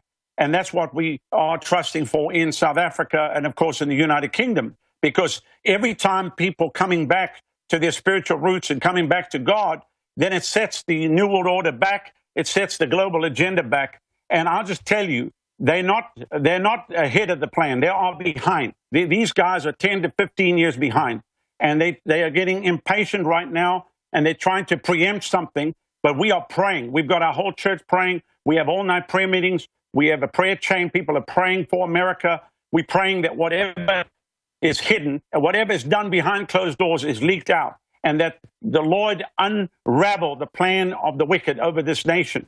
And then I'm doing my best to mobilize the pastors to train their people, get them out of the system, get them off of the government aid, government support, get them off of the food stamp, getting everybody to grow their own food, get everybody onto organic food, get their own, water supply.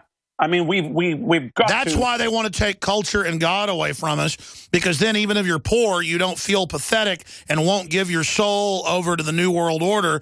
They really do traffic in the souls of men. They really do want to shut our jobs down so people don't feel self-respectable. They really want to promote thuggism and gangsterism to ensnare our youth. I've talked to top people in MTV, top musicians, and confirmed what's always been a rumor out there. It is so cold-blooded how the system wants to dumb us down so they can literally enslave not just us physically, but our minds. Is this modern system not slavery? Is Cloward and Piven not slavery? It's total slavery to the debt system. Every American, the moment you're born, you're part of the collateral of the system, which really, if you look at America, basically on paper, we are a corporation.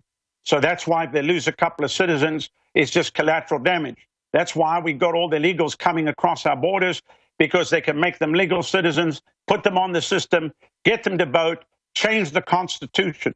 And we have to, as Americans, as American citizens, we have to stand up and draw a line in the sand. And I'm going back to Washington, D.C. next July for 8 days. I encourage people to come stand. If you want to come speak, Alec, you're welcome to come stand with me. I'm right in the shadow of the White House, in the Constitution Hall. And I'm going into the Congress every day, the Senate, and really talking straight to these men that are in power. We have to turn this thing around, because the handwriting's on the wall. We stand on the brink of total collapse, and most people, they don't want to hear what I'm saying, but America's not ready for what's coming. In '99, I went to Madison Square Garden. I rented the garden for 6 weeks. We had over 48,000 conversions, but I preached a message on the 30th of July, 99, there's a storm coming. Talked about the rise of terrorism. Talked about nations plotting the downfall of America as we speak. Talked about the fact that America is not ready for what's coming. And then I asked the question, what would happen if a missile struck New York City? That was 2 years before 9/11. 2 years before those planes hit the towers. I stood there at great cost to our ministry. We almost bankrupted our ministry. That event cost us $6.7 million. But the Lord helped us, and we came through the other side. The event in D.C. cost us 1.2, but we paid cash for that, and God helped us do that. And Alex, we are doing everything we can, 24 hours a day, 7 days a week, mobilizing everybody to wake America up. This is like deja vu. This is like Groundhog Day. Everything we saw happen in Southern Africa, we see happening here. The whole censorship of the media, the whole how the media just puts out the same drivel. You can't believe one word that the media tell you. And so I'm very glad about alternative media, about InfoWars, PrisonPlanet.com, Drudge Report, Breitbart News, and all of the alternative media that's out there, because we have to get the word out. We've got to wake the American people up, and we've got to tell Americans they got to cry out to God and come back before it's too late, because I promise you, let me just say this. I did a show a few weeks ago, and I talked about the camps that are being built. I received a call from a man in Kentucky, very wealthy businessman, and he said to me, he said, I don't know what to tell you. He said, but somebody told me to call you because you would understand. He said, I'm a contractor. I do major developments. And he said, some of my people work other jobs. And he said, they just have connected gas to these gas chambers. He said, do you know anything about it? I said, look, I said, anything's possible with the total corruption of the system. And I mentioned that on the radio. I mean, we got attacked left, right, and center. They said Howard Brown says Obama's building concentration camps and gas chambers. Listen, it doesn't matter if it's Obama. The next president's going to do the same thing. And the previous president. The last real president we had was John F. Kennedy. And that's why they put a bullet in him, because he's going to shut the system down. Yes, Reagan came out the blue, but they put old man Bush to watch him because he was the head of the CIA. This whole thing is cooked. And you could see it when Mandela died on Air Force One heading to South Africa. Guess who's on Air Force One? The Bushes, the Clintons, and the Obamas. What does that mean? It's a club. The whole thing is a club. The whole thing is cooked. And as long as Americans keep thinking, oh, I'm voting for my man in the Democrat and I vote for my man in the Republican, they both are the same. When are people going to wake up and realize that this is a government by the people, of the people, for the people, we the people? We must stand up and we must say, no, you're not going to do this. No, I hear you. It's clear we need to have Pastor Rodney Howard-Browne of Revival.com back on. I owe C.L. Bryant for telling us to get him on. Man, this guy's on fire, and so is C.L. Bryant. That's amazing. Well, let's try to set some brush fires in the minds of men and women everywhere to have a revival in this country. A revival of reality, folks, and recognizing good from evil. Stay with us. All right, our guest will be with us for a little bit in the next hour. Then we've got Dr. Steve Pachenik coming on about the torture report. We're going to be deciphering what's really going on behind the scenes. Before we go any further, I just want to say this. We'll have both these men back on the show. There is a storm coming. The vanguard of it's already hit. There is a great tyranny taking place worldwide. And if you notice, it's standardized all over the world. It looks the same. It acts the same. It turns the people against each other. It impoverishes. It is a planetary world government being established that's main drive is eugenics or reducing population. It comes to kill, steal, and destroy. Even if you don't believe in the devil, which of course I do, it is the manifestation. Humans are manifesting this regardless. This is real. And the preparations for collapse are taking place everywhere. This hour of the radio broadcast is brought to you by Secret 12. Our proprietary blend of super organic methylcobalamin and one other form of vitamin B12. If you have a deficiency in vitamin B12, it causes so many problems. Most of it is synthetic and unabsorbable. This is totally absorbable. Sold out for weeks due to difficult proprietary processing. Back in stock and limited supply. With back order within 1 week of launch. Last shipment until 2015. Can take weeks or months for supply to arrive. Most bioactive, bioavailable form using our proprietary process. Nutraceutical grade, proprietary B12 taken by mouth, no needles, no injections. 2 key forms of bioactive and super powerful B12. One of them I can't pronounce.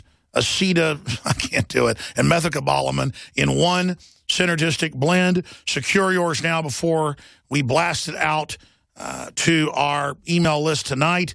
We expect our limited supply to sell out. Get it before December 17th for guaranteed Christmas delivery. And your purchase of things like Secret 12, Silver Bullet, Super Male Vitality, and the other great nutraceutical products at InfoWarsLife.com makes this radio, TV, media operation possible. And so you're funding a platform to really try to raise the alarm and warn the people. So I want to thank you all for your support. InfoWarsLife.com, InfoWarsStore.com, or 888-253-3139. We're going to break here. Just 4 or 5 minutes left with each one of you. Reverend C.L. Bryant, I can see why you recommended getting Rodney Howard-Browne on.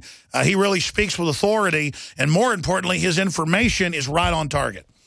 And the model of his church, and of course my pastor, Pastor James A. McMinnis, is also the pastor of an interracial church in a city like Shreveport, Louisiana, where I'm from, the last city to concede defeat in the Civil War, where old ways die hard.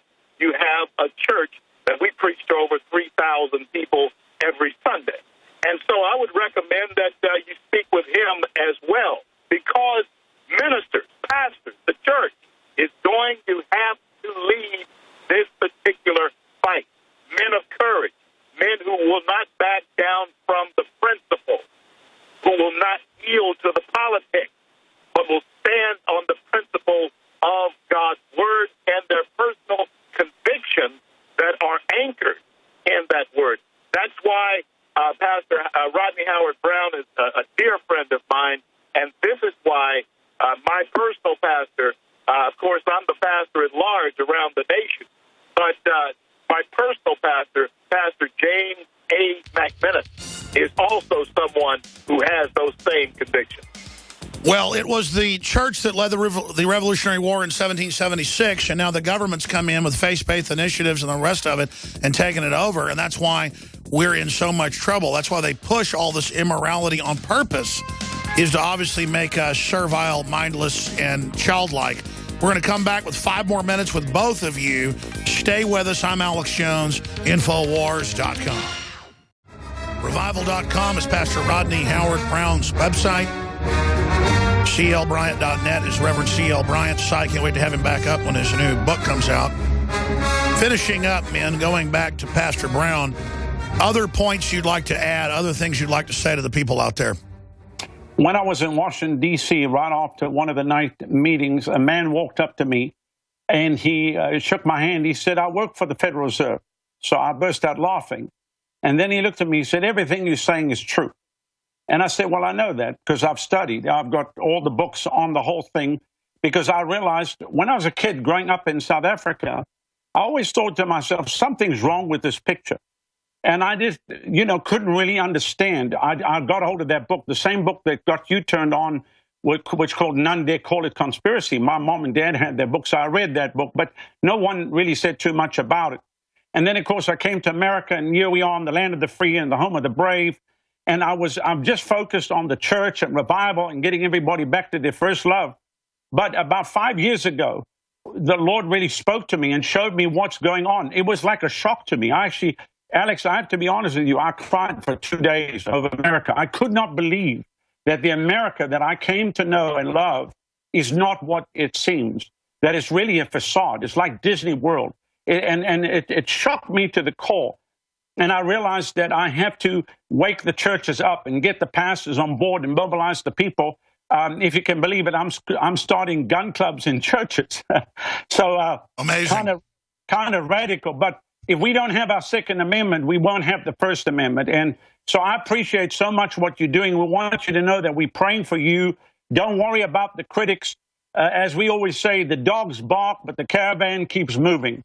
And the fact of the matter is that 100 years from today, in eternity, you and I will look at each other and we will say we were not quiet and we did not shut up, but we were bold to tell the truth and to stand up for what is right. And so I salute you, Alex. No, I salute you. We're all in this together to try to get justice. And as you pointed out, of the 50-something million people aborted, half of them are black or more.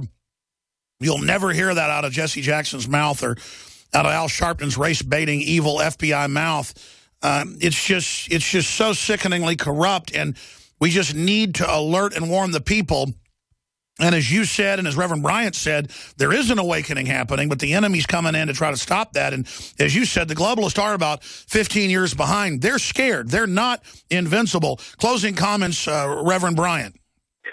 Alex, when 43% of all abortions in this nation are performed by 13% of the population, there's something terribly wrong with those figures.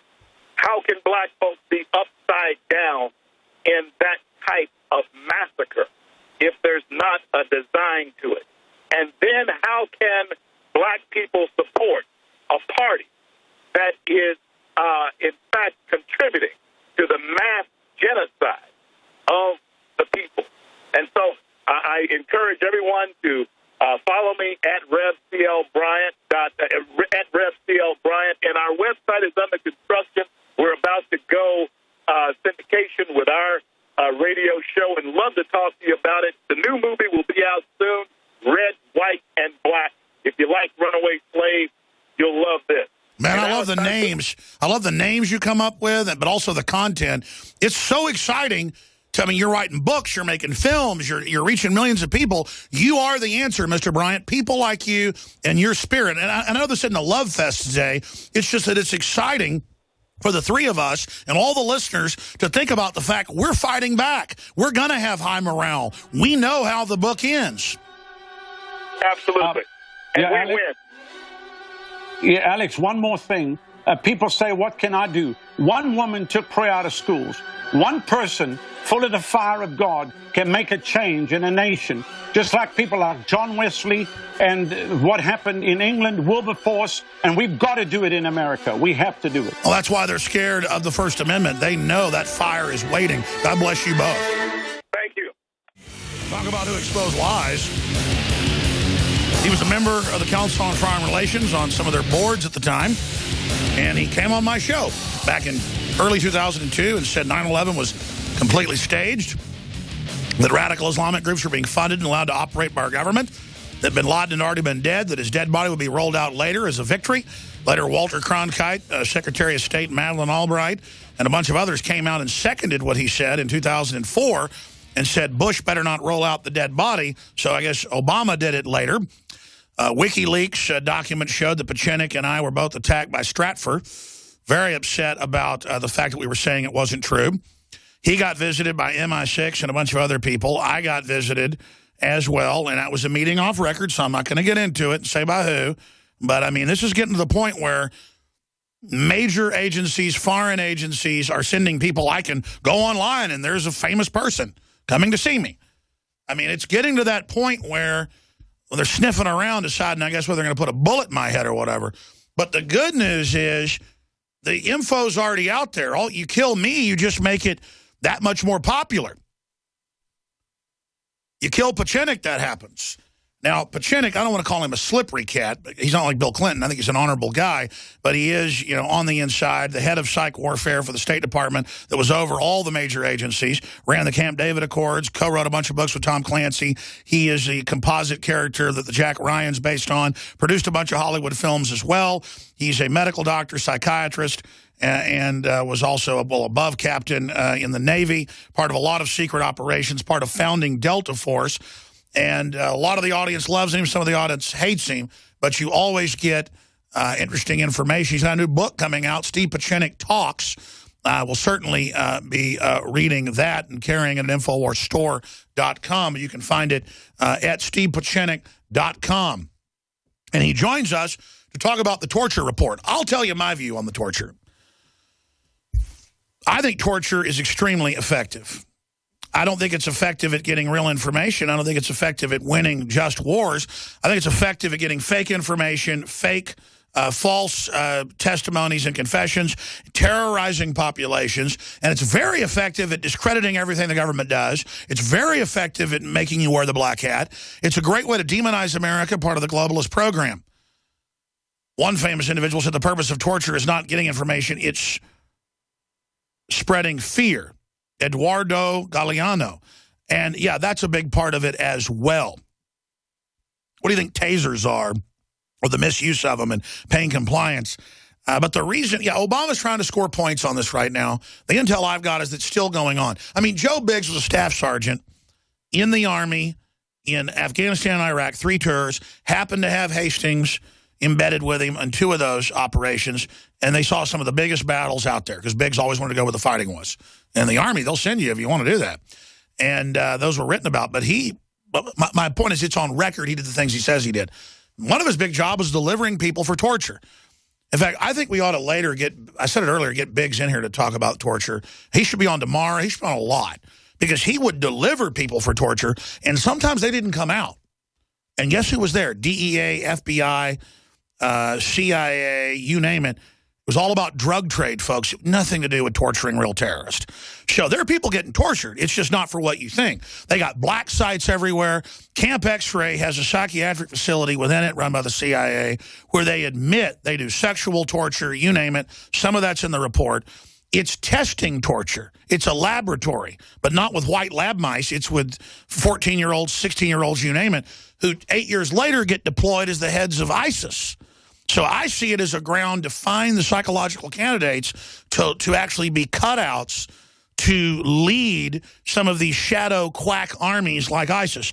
Now, that's my view from researching the history. We'll see if former psych warfare chief and black ops tricks master Steve Pachinik agrees or disagrees. That's quite a compendium I just threw out there, Doc. What do you say?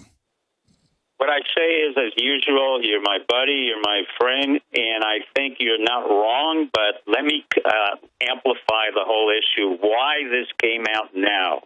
You see, you and I talked about the entire torture a year and a half ago, Alex, and your audience had a detailed report from both you and me during the Boston massacre, where exactly the exposure of 6,000 pages of torture documents were made by Asa Hutchinson and James Jones, implicating Hayden, implicating Brennan, implicating Bush, implicating Jeb, implicating a whole bunch of people and the neocons that we've talked about. So this came out in a year and a half ago.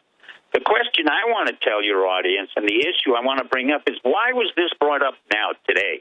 And in my opinion, it was brought up not because torture has stopped and not because it has absolved anybody of anything. On the contrary, it continues, and the CIA really doesn't care. It doesn't care what you think. It doesn't care what I think. It doesn't care what the president thinks. Why? Because this exposure by Feinstein is nothing more than an absolution of the Senate Intelligence Committee led by Dianne Feinstein and Jay Rockefeller, both who are leaving. And it's basically an absolution to say, oh, well, we didn't know about the torture, but 8 years later we went into detail. And they revealed everything that you and I and the audience knew for 8 years. So it's a giant butt covering. It's a giant butt covering operation. Yes, that's the first part. The second part is the issue that you and I started 13 years ago, and they can't get away from it, and the audience knows this. And this is a complete distraction, again, from the Osama bin Laden false story. Because if you notice what comes out in the torture, Jose Rodriguez, this Puerto Rican little nothing, says, yes, I'm in charge of the torture, and I was the one that got the information to get Osama bin Laden. Well, we know he was dead. We know that 9/11 was a stand-down. We know the Osama bin Laden SEAL raid was nonsense. We know 0.30 was nonsense. So what's coming out again is they're trying through another technique, the CIA and the administration Obama, because he said he killed Osama bin Laden. Well, he killed nobody. And the CIA never killed Osama bin Laden because Osama bin Laden was already dead under Clinton when Clinton sent Dr. Dooley from the CIA to the Dubai hospital. So this is another way of getting to the Osama bin Laden story, which is another lie. In other words, the CIA and the administration, Obama, who is a CIA born and bred product of a single mother who was in the CIA, a maternal grandfather and grandfather who were in the CIA with a missing father, classical profile of the individual that's recruited by the CIA, as was Bill Clinton, with no father and a single mother. You see this repetitive strain of the personality profile. They're absolving Obama and saying, in effect, yes, he killed Osama bin Laden, and these were the facts that led to Osama bin Laden, all of which are lies. So this is, again, a distraction to absolve the senators, to say that Obama really isn't CIA and really did kill Osama bin Laden. We know that's not true. Where there's a Osama bin Laden, we know that's a lie. And then on top of that, they indicted themselves to avoid the very issue of 9/11 and stand down. And as you see, what they try to do is say, oh, Bush Jr., that moron, who knew exactly what he was doing, along with Cheney, the most nefarious and cowardly of all people, because he refused to serve our government 11 times. They basically are said that they didn't know about this, and so they blame Addington and a bunch of their junior people. So it makes Bush Jr. look as if he was really a hero coming forth to protect the CIA, when in fact he was covered by the CIA. So it avoids the issue of 9/11. Then we get down to another indictment that this whole drama of the absurd is creating, and that is the indictment of media exposition of the Anderson Coopers, the fair-haired, effete young men from Yale who had CIA internships, and they leaked out information. And as you will see in the report, they leaked out information to various people on the Washington Post, the New York Times, and elsewhere. And what you're seeing, and you'll say to yourself, but this sounds crazy, and the answer is no. The CIA is a reptilian organization. It's pretty much like a squid that will lose one arm, cut off another arm, so that it can regenerate again. Its only purpose is never to deny its existence, but to continue its nefarious existence, and it will cut off anybody who works with it, for it, or on it, and it doesn't matter whom, whether it's John F. Kennedy, whether it's someone like Nixon who intervenes with it because he's not part of it, whether it's a Romney, whether it's a Reagan who was not part of it, and whether it was Bush who was part of it, whether it was Bill and Hillary Clinton, both very much steeped in the CIA because they were both at Yale. Bill Clinton reported to the CIA when he was on an Oxford scholarship. He denies it, but if you vet him out, and again, he's slippery, slick Bill, he'll lie all the time. He is a CIA operative and informant, as was Hillary. She was on the impeachment committee for Nixon, which by definition meant she worked for the CIA. She received the money on 9/11 to give to the victims, and is still part of the CIA. So this is a way of cleaning the deck as well for Jeb Bush to run, who is also part of this family of the CIA. All right, Doctor, stay there. Corrupt. We got to go to break. Riveting stuff. I agree with what you're saying. It's just prima facie evidence right there. What comes next? Stay with us. We've got Dr. Stephen Shinnick riding shotgun with us for the rest of the hour. I know folks want to talk to him, so if you've got questions or comments, quick questions or comments, we will start taking your calls at about 45 after. So here's the toll-free number, 800-259-9231, to call in on this Wednesday, the 10th day of December, 2014. 800-259-9231. But we're just doing quick questions so you can answer and we can move to the next person. 800-259-9231. Also, we'll briefly talk about his new book coming out. I want to do a whole interview on the book in the near future. But before we get to that, I overall agree with what you're saying. It makes perfect sense. Plus, as you said, they can inject all the fake narratives into a report that exposes them. Exposedly, I just invented a new word, that supposedly exposes them. But on top of that, at the same time, it's kind of like NSA spying. It's illegal. They deny it. It comes out. And then they use the whole process of investigating it to come up with solutions that basically codify it and legitimize it. Correct. Nothing will be done. Absolutely, this entire report will not even nick the CIA's ability to continue to lie, distort, and deny, and create illegal activity. All this report did was to absolve Obama from being corrupt and illegal in his War Act. It allowed Hillary Clinton to run with the notion that she had nothing to do with 9/11 and the stand-down, although her husband was involved in rendition along with Sandy Berger. And it will clear Jeb Bush's name in the name of his brother, George Bush, who didn't know about the 9/11 stand-down and the torture, and in fact will implicate Jeb Bush. So really what this has done paradoxically in the narrative is to compound the story that you and I first discovered 13 years ago, that all of this is a lie. The 9/11 stand-down was, in fact, a false flag. Our own government attacked us. Osama bin Laden was already dead. But that story cannot die, Judge and Alex, because you and I will not allow it to die. And the American public now believes 78 to 80% believe that Osama bin Laden was already dead. They don't believe the SEAL story. They can't believe Mac Raven, a lying head of a SEAL team. And then again, the SEAL teams have failed. They've failed time after time, and then instead they write reports, and then a guy like Jose Rodriguez, the head of the counterterrorism office, goes to Kathy Bigelow, the director of the movie Zero Dark 30, and in detail, under the directions of John Brennan, gives her a detailed account of a false narrative of how they assaulted Osama bin Laden, who's already dead. Let me shift gears. Let me shift gears into a couple other subjects, just because they're interesting factoids.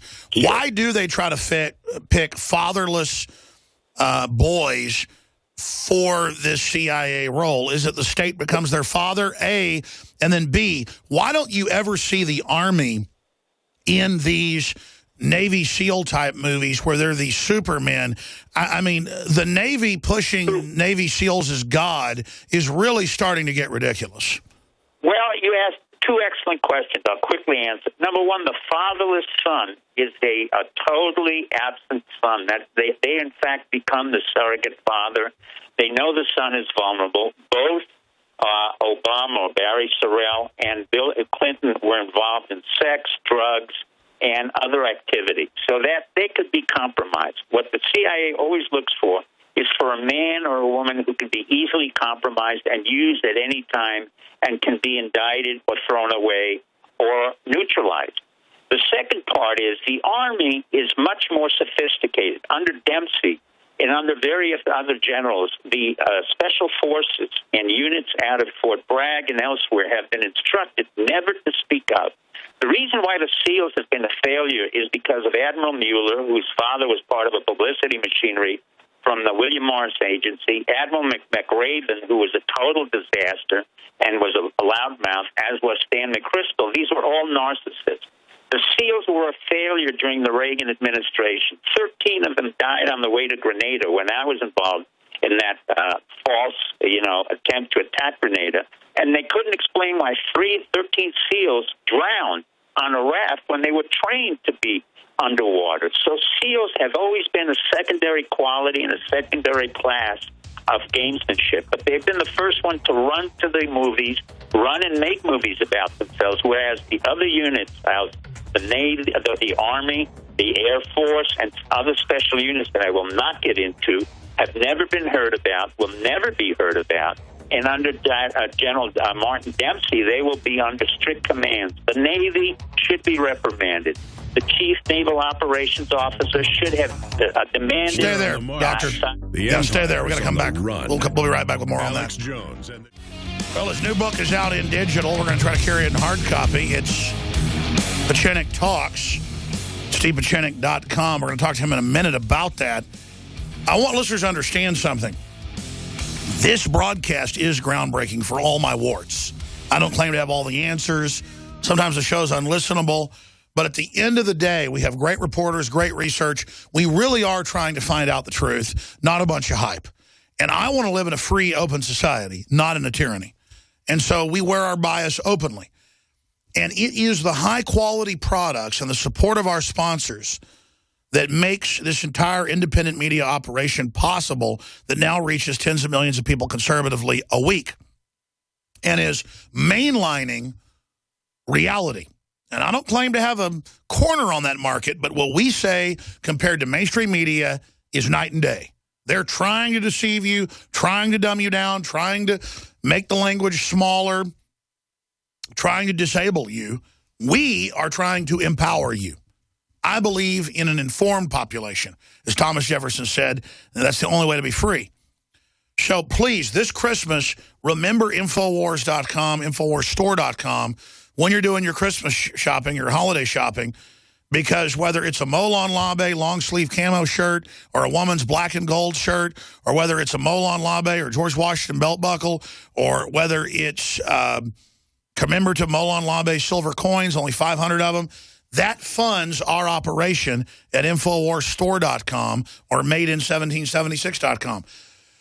When you buy our proprietary vitamin B12 Secret 12 product, which has been sold out for 3 weeks, a limited supply is now back in, you don't just get a high-quality nutraceutical that's so important for your health during these key winter months, and that, by the way, tastes great and kids love. You're funding the operation, so I want to thank you all.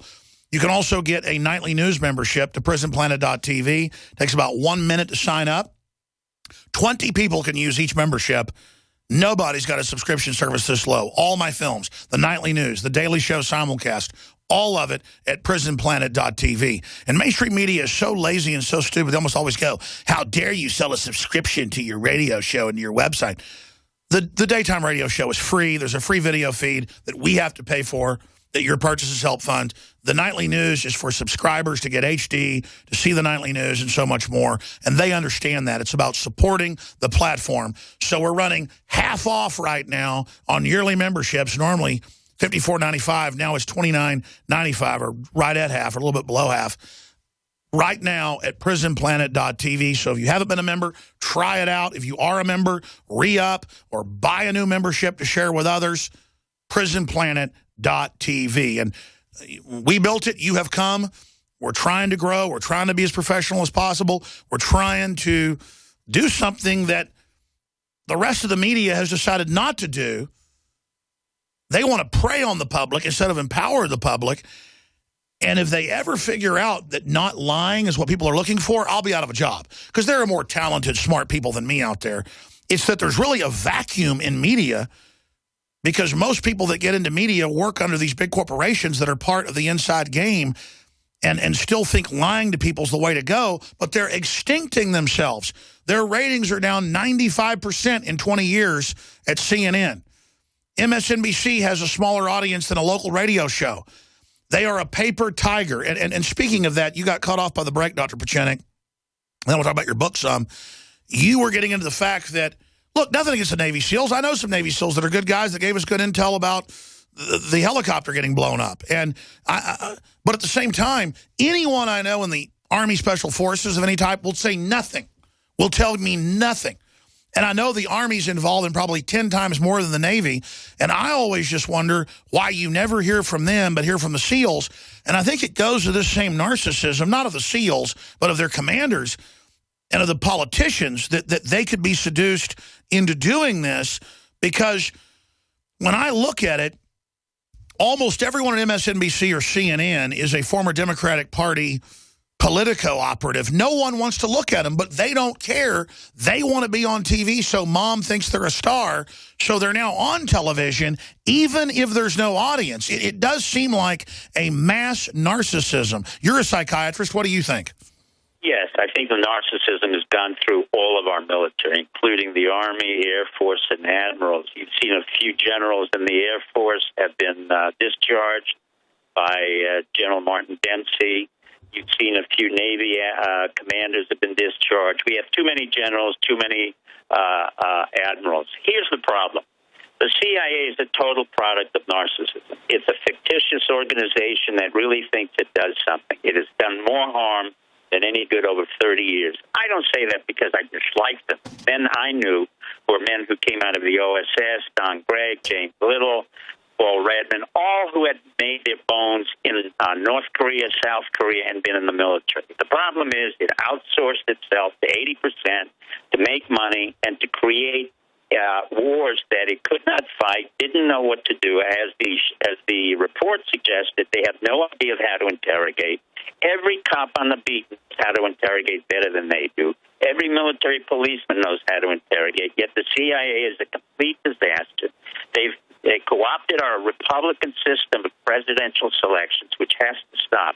And that's the key of the American public, to demand that every candidate be completely vetted out. There will be no excuse for skull and bones, no excuse for top secrecy, no excuse for a man like John Kerry, who's part of Skull and Bones, and George Bush Jr., both Skull and Bones in the same class that had to be mediated by Fred Smith of FedEx. So that kind of nonsense in the Republic has to stop. If not, then we will go onto the streets and do what we need to. But let me say one thing that your audience has to understand, and why I come on your show, and only your show mainly. For 13 years, the only thing that really counted in this world is not intelligence, but as Winston Churchill said, the most important variable in any individual is not intelligence or even perseverance, but courage. And I must say to your audience, and you know me, I'm not flattering you, Alex. Alex Jones had more courage than anybody I'd ever met 13 years ago or more when I said the very dangerous statement that I said Osama bin Laden was dead. I know for a fact because I was told by the operatives who were involved in 9/11. 9/11 was the stand-down. It was instituted by Bush Jr., by Condoleezza Rice, by Cheney, the most evil of all, who should be exterminated and really put under criminal war trial, by Rumsfeld, by Addington, by Michael Hayden, by George Kennan, by Mueller of the FBI, by Free of the FBI, who had been indicted before as part of a criminal act repeatedly. And so the only man who stood forth was Alex Jones. I come on the show not to propagate or even to instill ideas. I hope everybody checks me out, and I hope they can say whatever they want about me. But I still will stand by my statements because for 13 years, this administration, including 3 presidents, Bill Clinton, or Bush Jr. and Osama bin Laden or Obama, that's a Freudian slip, have had a very serious problem overcoming Alex Jones and Dr. Steve Pachenik's statement that Osama bin Laden was never assassinated, was never buried, was buried somewhere at sea, and had a screwed-up narrative. And this is what you're seeing repeatedly. Because once that narrative can no longer be played with, it goes back to Bush Jr., who has to be indicted in the International Court of Law, And Cheney has to be indicted. Michael Hayden, one of the biggest criminals of all, who's a military general, by the way, one of the dumbest that we know in National Military Intelligence Association, which I belong to, by other generals who have 4 stars, and I will not recognize who they are. He is the dumbest, most corrupt general. And Mr. Risen of the New York Times indicted him before for making illegal activities and continuously lying to the American public that with wiretapping and the constant eavesdropping that he was legal. So Michael Hayden should be in prison. Bennett should be in prison. Peter Grosz should be in prison. Bush Jr. should be in prison. Cheney, Rumsfeld, Condi, Steve Hadley. The list goes on and on. But if the American public does not take justice into their own hand and will rely on the legislators, we have failed. We really are in an American revolution. Whether you want to commit tyranny, treason in the face of tyranny, I consider that patriotism. It's exactly what Jefferson had to confront. It's exactly what George Washington confront. But I address this to the Iraqi and Afghani war veterans who were sent in on false pretenses to kill and be killed and be wounded by men who were cowards, namely Bush Jr., Cheney, Clinton, and Obama. Men who had never served our country in the military, men who would never serve, and men who were so slick that they lied their way right to the top and continue to lie. Obama is lying, as he still is today. He's exceeded executive power and will in time have to come to terms with what's happened to him. Whatever happens to him, be it John F. Kennedy, because he has a Secret Service that can't function well, or whether it will be a Nixonian episode, will he be impeached, be it as it may. But let no one ever question what Alex Jones said 13 years ago and 13 years later. And that's where I stand. I'm not selling anything. If you want to read Dr. Steve Hawks, that's my book. I wrote it because basically I'm concerned. I wrote it and published it. It's all my blogs between 2012 and 2014 because I believe the Internet will be eventually monitored so closely that it will be closed down. As it is now, when I talk to Alex or I write a blog, I know that people upstairs and all over the world are playing around and hacking with my Internet. They will be doing so with all of your Internets, no matter what you think. So I'm trying to get my statements out as quickly as I can through the Alex Jones Show and through other medium, i.e. my self-publishing, so that eventually you can read the words that were words of freedom and a call to revolution at a time when we will be shut down by DARPA, CIA, DHS, and any other organization that has really no legitimacy over Well, let's us. expand on that, because I personally know that there are these bigger financial interests that have installed these politicos to carry this bipartisan treason out. And whereas I do want to see them brought to justice, if they want to be sent to the island of Alba, a lot of times cornering these people is more dangerous. We need the political system to realize it's pushing us all over the edge of a cliff. It's doing things that are untenable. It's attacking the free market. It's doing things that are totally predatory while trying to stir up a race war as a political distraction for the political class. What about the people in the system who are just, working for $100,000 a year, $60,000 a year at the NSA, in the police departments, who I know are questioning all these things and do realize that what's going on is treason, but are too scared of losing their job? In the end, it's all going to go down anyways. If we don't say no now, we will lose everything. It was Kennedy that said, to paraphrase him, those that make peaceful, revolutions impossible, make violent revolution inevitable. I want to restore the republic. I know the word would be revolution because we've already been conquered like Vichy France, but there's got to be some way to have a velvet revolution where it doesn't have to get bloody, because you can see Homeland Security gearing up to fight, the liberty movement, gearing up to go after anybody who's sustainable. But this government's so inept that, if they actually start a physical civil war, Dr. Pachenik, from your war fighting and psychological experience, how do you think it's going to go? I don't think it'll go very well for those that actually try to enforce it. But I guess the globalists are just going to sit in armored redoubts in D.C., New York, or Switzerland, or Luxembourg, or London, or Monte Carlo. I think it's when the bankers start realizing we're coming for them. But look at the 36 top bankers dead in 1 year. Look at how many. I mean, there's a lot of secret wars going on, aren't there? Well, there are, but the key element is the very thing that you and I are using now has been the instrument that CIA and DARPA created in '73, the Internet, is the very instrument of destruction for Obama, for Bush, and for Clinton. And the reason for that is that you and I have been successful by using the Internet. And others. Now you are speaking to 10 million people, not in New York and in Texas, but all over the world. I get responses from all over the world. And I say to all of you out there, you young people and older who use the Internet, use that Internet if you have to block, hack, or however anonymously you may do it. And I repeat it again, however anonymously you may do it. You can come into these systems and the CIA, because they're very fragile, State Department, Treasury, the White House, and you can hack your way around that. And believe me, there will be no bloodshed, because this government is so incompetent that it had no idea of how many people were in the CDC, namely 16,000 people at $7 billion who did nothing in Ebola. Instead, I had to ask our military and General Dempsey to send 4,000 soldiers of AFRICOM in order to handle Ebola. So the only functional capability we have is really the Army. Let me ask you this point again. It has been compromised by Mueller. It has been compromised by Wholly. Perhaps it can be turned around by Comey, but I don't think so. Obama has been compromised. The White House is compromised.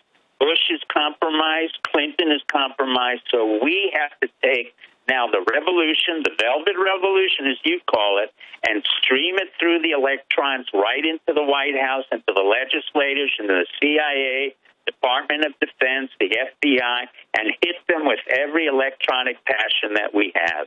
And that is our revolution in America. And the world will follow us, because you are that voice. They listen to you. Well, that's right. The listeners are, and my guests are. I mean, not me so much. But Dr. Pachinik, briefly, why did they send, when the whole bin Laden announcement got made, I know they sent some agencies over to you. I got some phone calls and then a visit.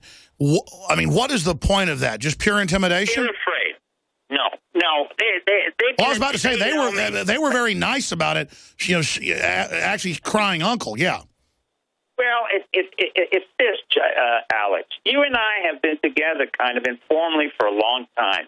In the beginning, they tried to intimidate you, and you were kind of a little bit concerned. And then I said, just hold the line. One thing that doesn't work is intimidation of an American, particularly Americans like you and I. You were born here. I have worked in our government and used techniques on behalf of our government to take down the Soviet Union, to bring peace to Cambodia, take down the Khmer Rouge. Now, they know what I'm capable of doing. When you used the word slippery, I knew what you meant, and I want your audience to understand what you mean. I know exactly how our intelligence community works, but I also know how to take it apart piece by piece without even using a bullet. They know it. They know that I know it. They know that it can be a disaster if I pull my full force in what I need to do without having to do anything. All right, stay there, Dr. Pachinik. I want to come back and finish up talking about that straight ahead. We'll be right back. Stay with us. You know, I rudely gave the number out and did what I do and forgot to go to calls. We got this segment and then this 6-minute segment and 5 more minutes to go to Mike in Wyoming, Bill, Michael, Mike, and Kevin with Dr. Steve Pachinik. And, Doc, I want to, even though you don't want to talk about yourself, I want to get you back in the next month or so, specifically on your book, and we'll talk about that once the show ends coming up. But right now, let's go to Mike in Wyoming. Thanks for holding. You're on the air. Hi, Dr. Pachinik. You being an expert in psychological warfare, I was wondering if you could comment on a story that's on the front page of InfoWars' website, which is about these low-flying Apache helicopters and messages being sent out to local citizens on their cell phones. That's right. The stories on drudgereport.com from Infowars.com. Thousands of cell phone users receive government emergency alert. Kentucky residents told to prepare for action. We're seeing the massive buildup for domestic takeover. What's happening, Doc? Well, I would not take that seriously. What they're basically doing is, in their attempt, they're trying to intimidate the audience by fear through sending messages. In their sense, they're going to say they're trying to prepare for any kind of emergency. But really, what they're trying to do is to create incidences of fear, or what we call the Black Hawk helicopters, or the Apache flying helicopters, or the Hog helicopters coming down at very low flights. They monitor, they send out messages, and then they try to intimidate an audience. Just ignore it or jam it. If you know how to jam the signal, send it back up, and then report it to your local FAA, report it to the local airport. Yeah, this is basically a conditioning psyop, like when they went into Panama. Correct. They're preconditioning the public for takeover. Yeah, it's basically they did the same thing in 395 Miami Beach. They had a whole special ops program right in front of one of my bridges, and they made it look as if this was really very professional. The problem is the Army, the Navy, and the CIA have been watching too much of their own movies that they created to begin with. For the most part, they're not very effective. For the most part, I have used Army and FBI in hostage situations, and they were disasters. They could not rappel off of the helicopters because of rotation. They are not very effective in hostage survival. So the reality is very different from the images they want to portray. So the images they portray is one of fear, intimidation, efficiency.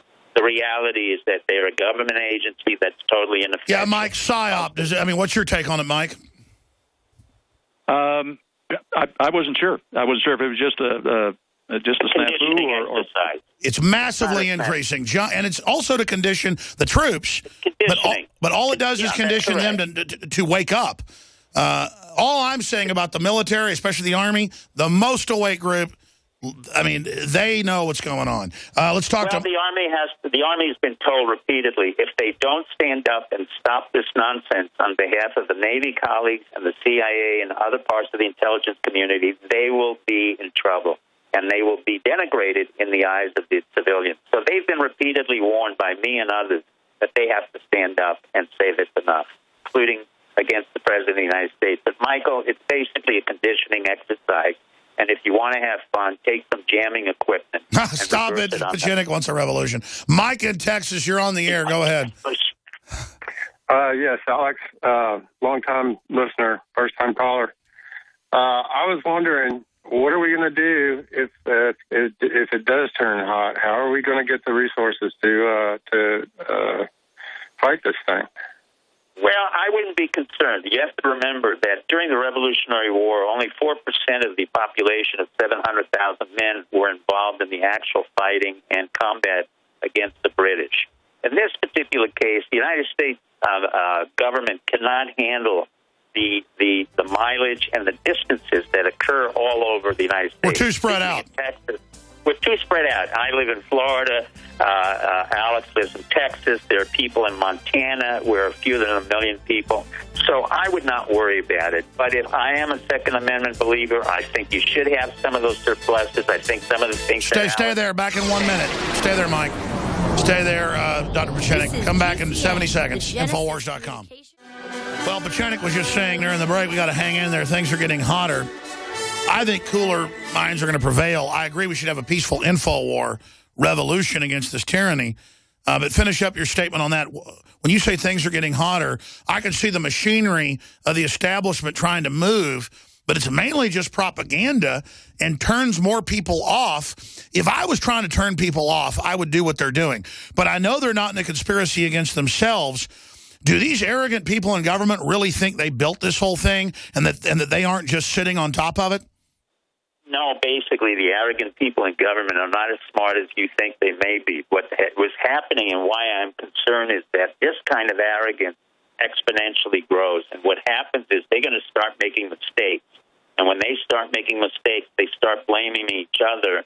And that's what you see happening. You see the legislation burn the CIA. The CIA is burning the White House. But in turn, what happens is the American public eventually pays for it one way or the other. So that what happens is they become more and more paranoid within the intelligence community and within the security community, and they start to act out. Acting out meaning they will start another false flag. They'll start another war like ISIS, which is absolute nonsense, created by the CIA, used by JSOC, again, run by a Navy admiral, where you have guys coming in and out, fighting Americans against Americans. This has to stop. I was about to say, and then the Army has to go fight a group run by the Navy. I mean, this is insanity. It's not only insanity. This is why your people and the young people of your audience who know hacking, who understand anonymous, these are the ones who become very valuable. And these are the ones who are the administration is afraid of them. I can't tell you how fearful they are of your audience out there that knows how to handle computers. Now, clearly, I can't incite you or instigate you, but I do caution you that if this continues, the absurdity of our civilian theater and the notion that Dianne Feinstein didn't know about it, Jay Rockefeller didn't know about it, John McCain, it is getting absurd, and it's costing us $1.1 trillion. Let's get a few, I agree, a few final quick little questions. The establishment's gone crazy. Bill, you're on the air from Wisconsin. Quick question, please. Yeah, thanks, Alex.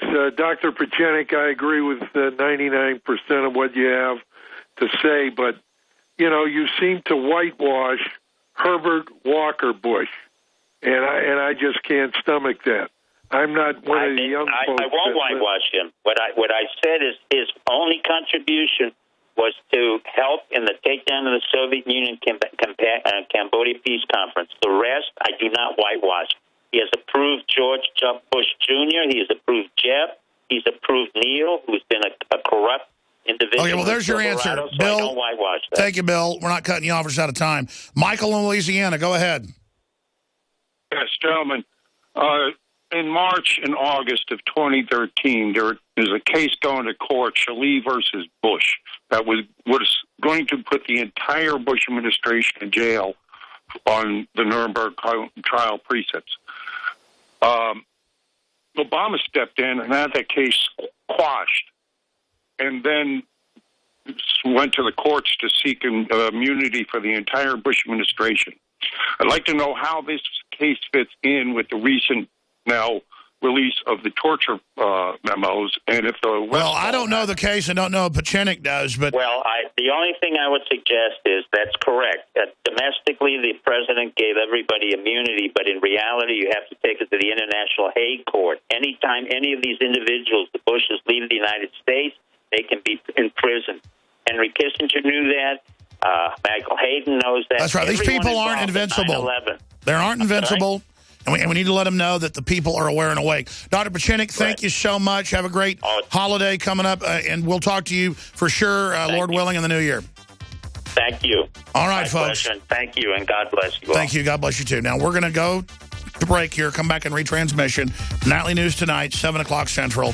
Pray for liberty, pray for freedom, pray for the First Amendment.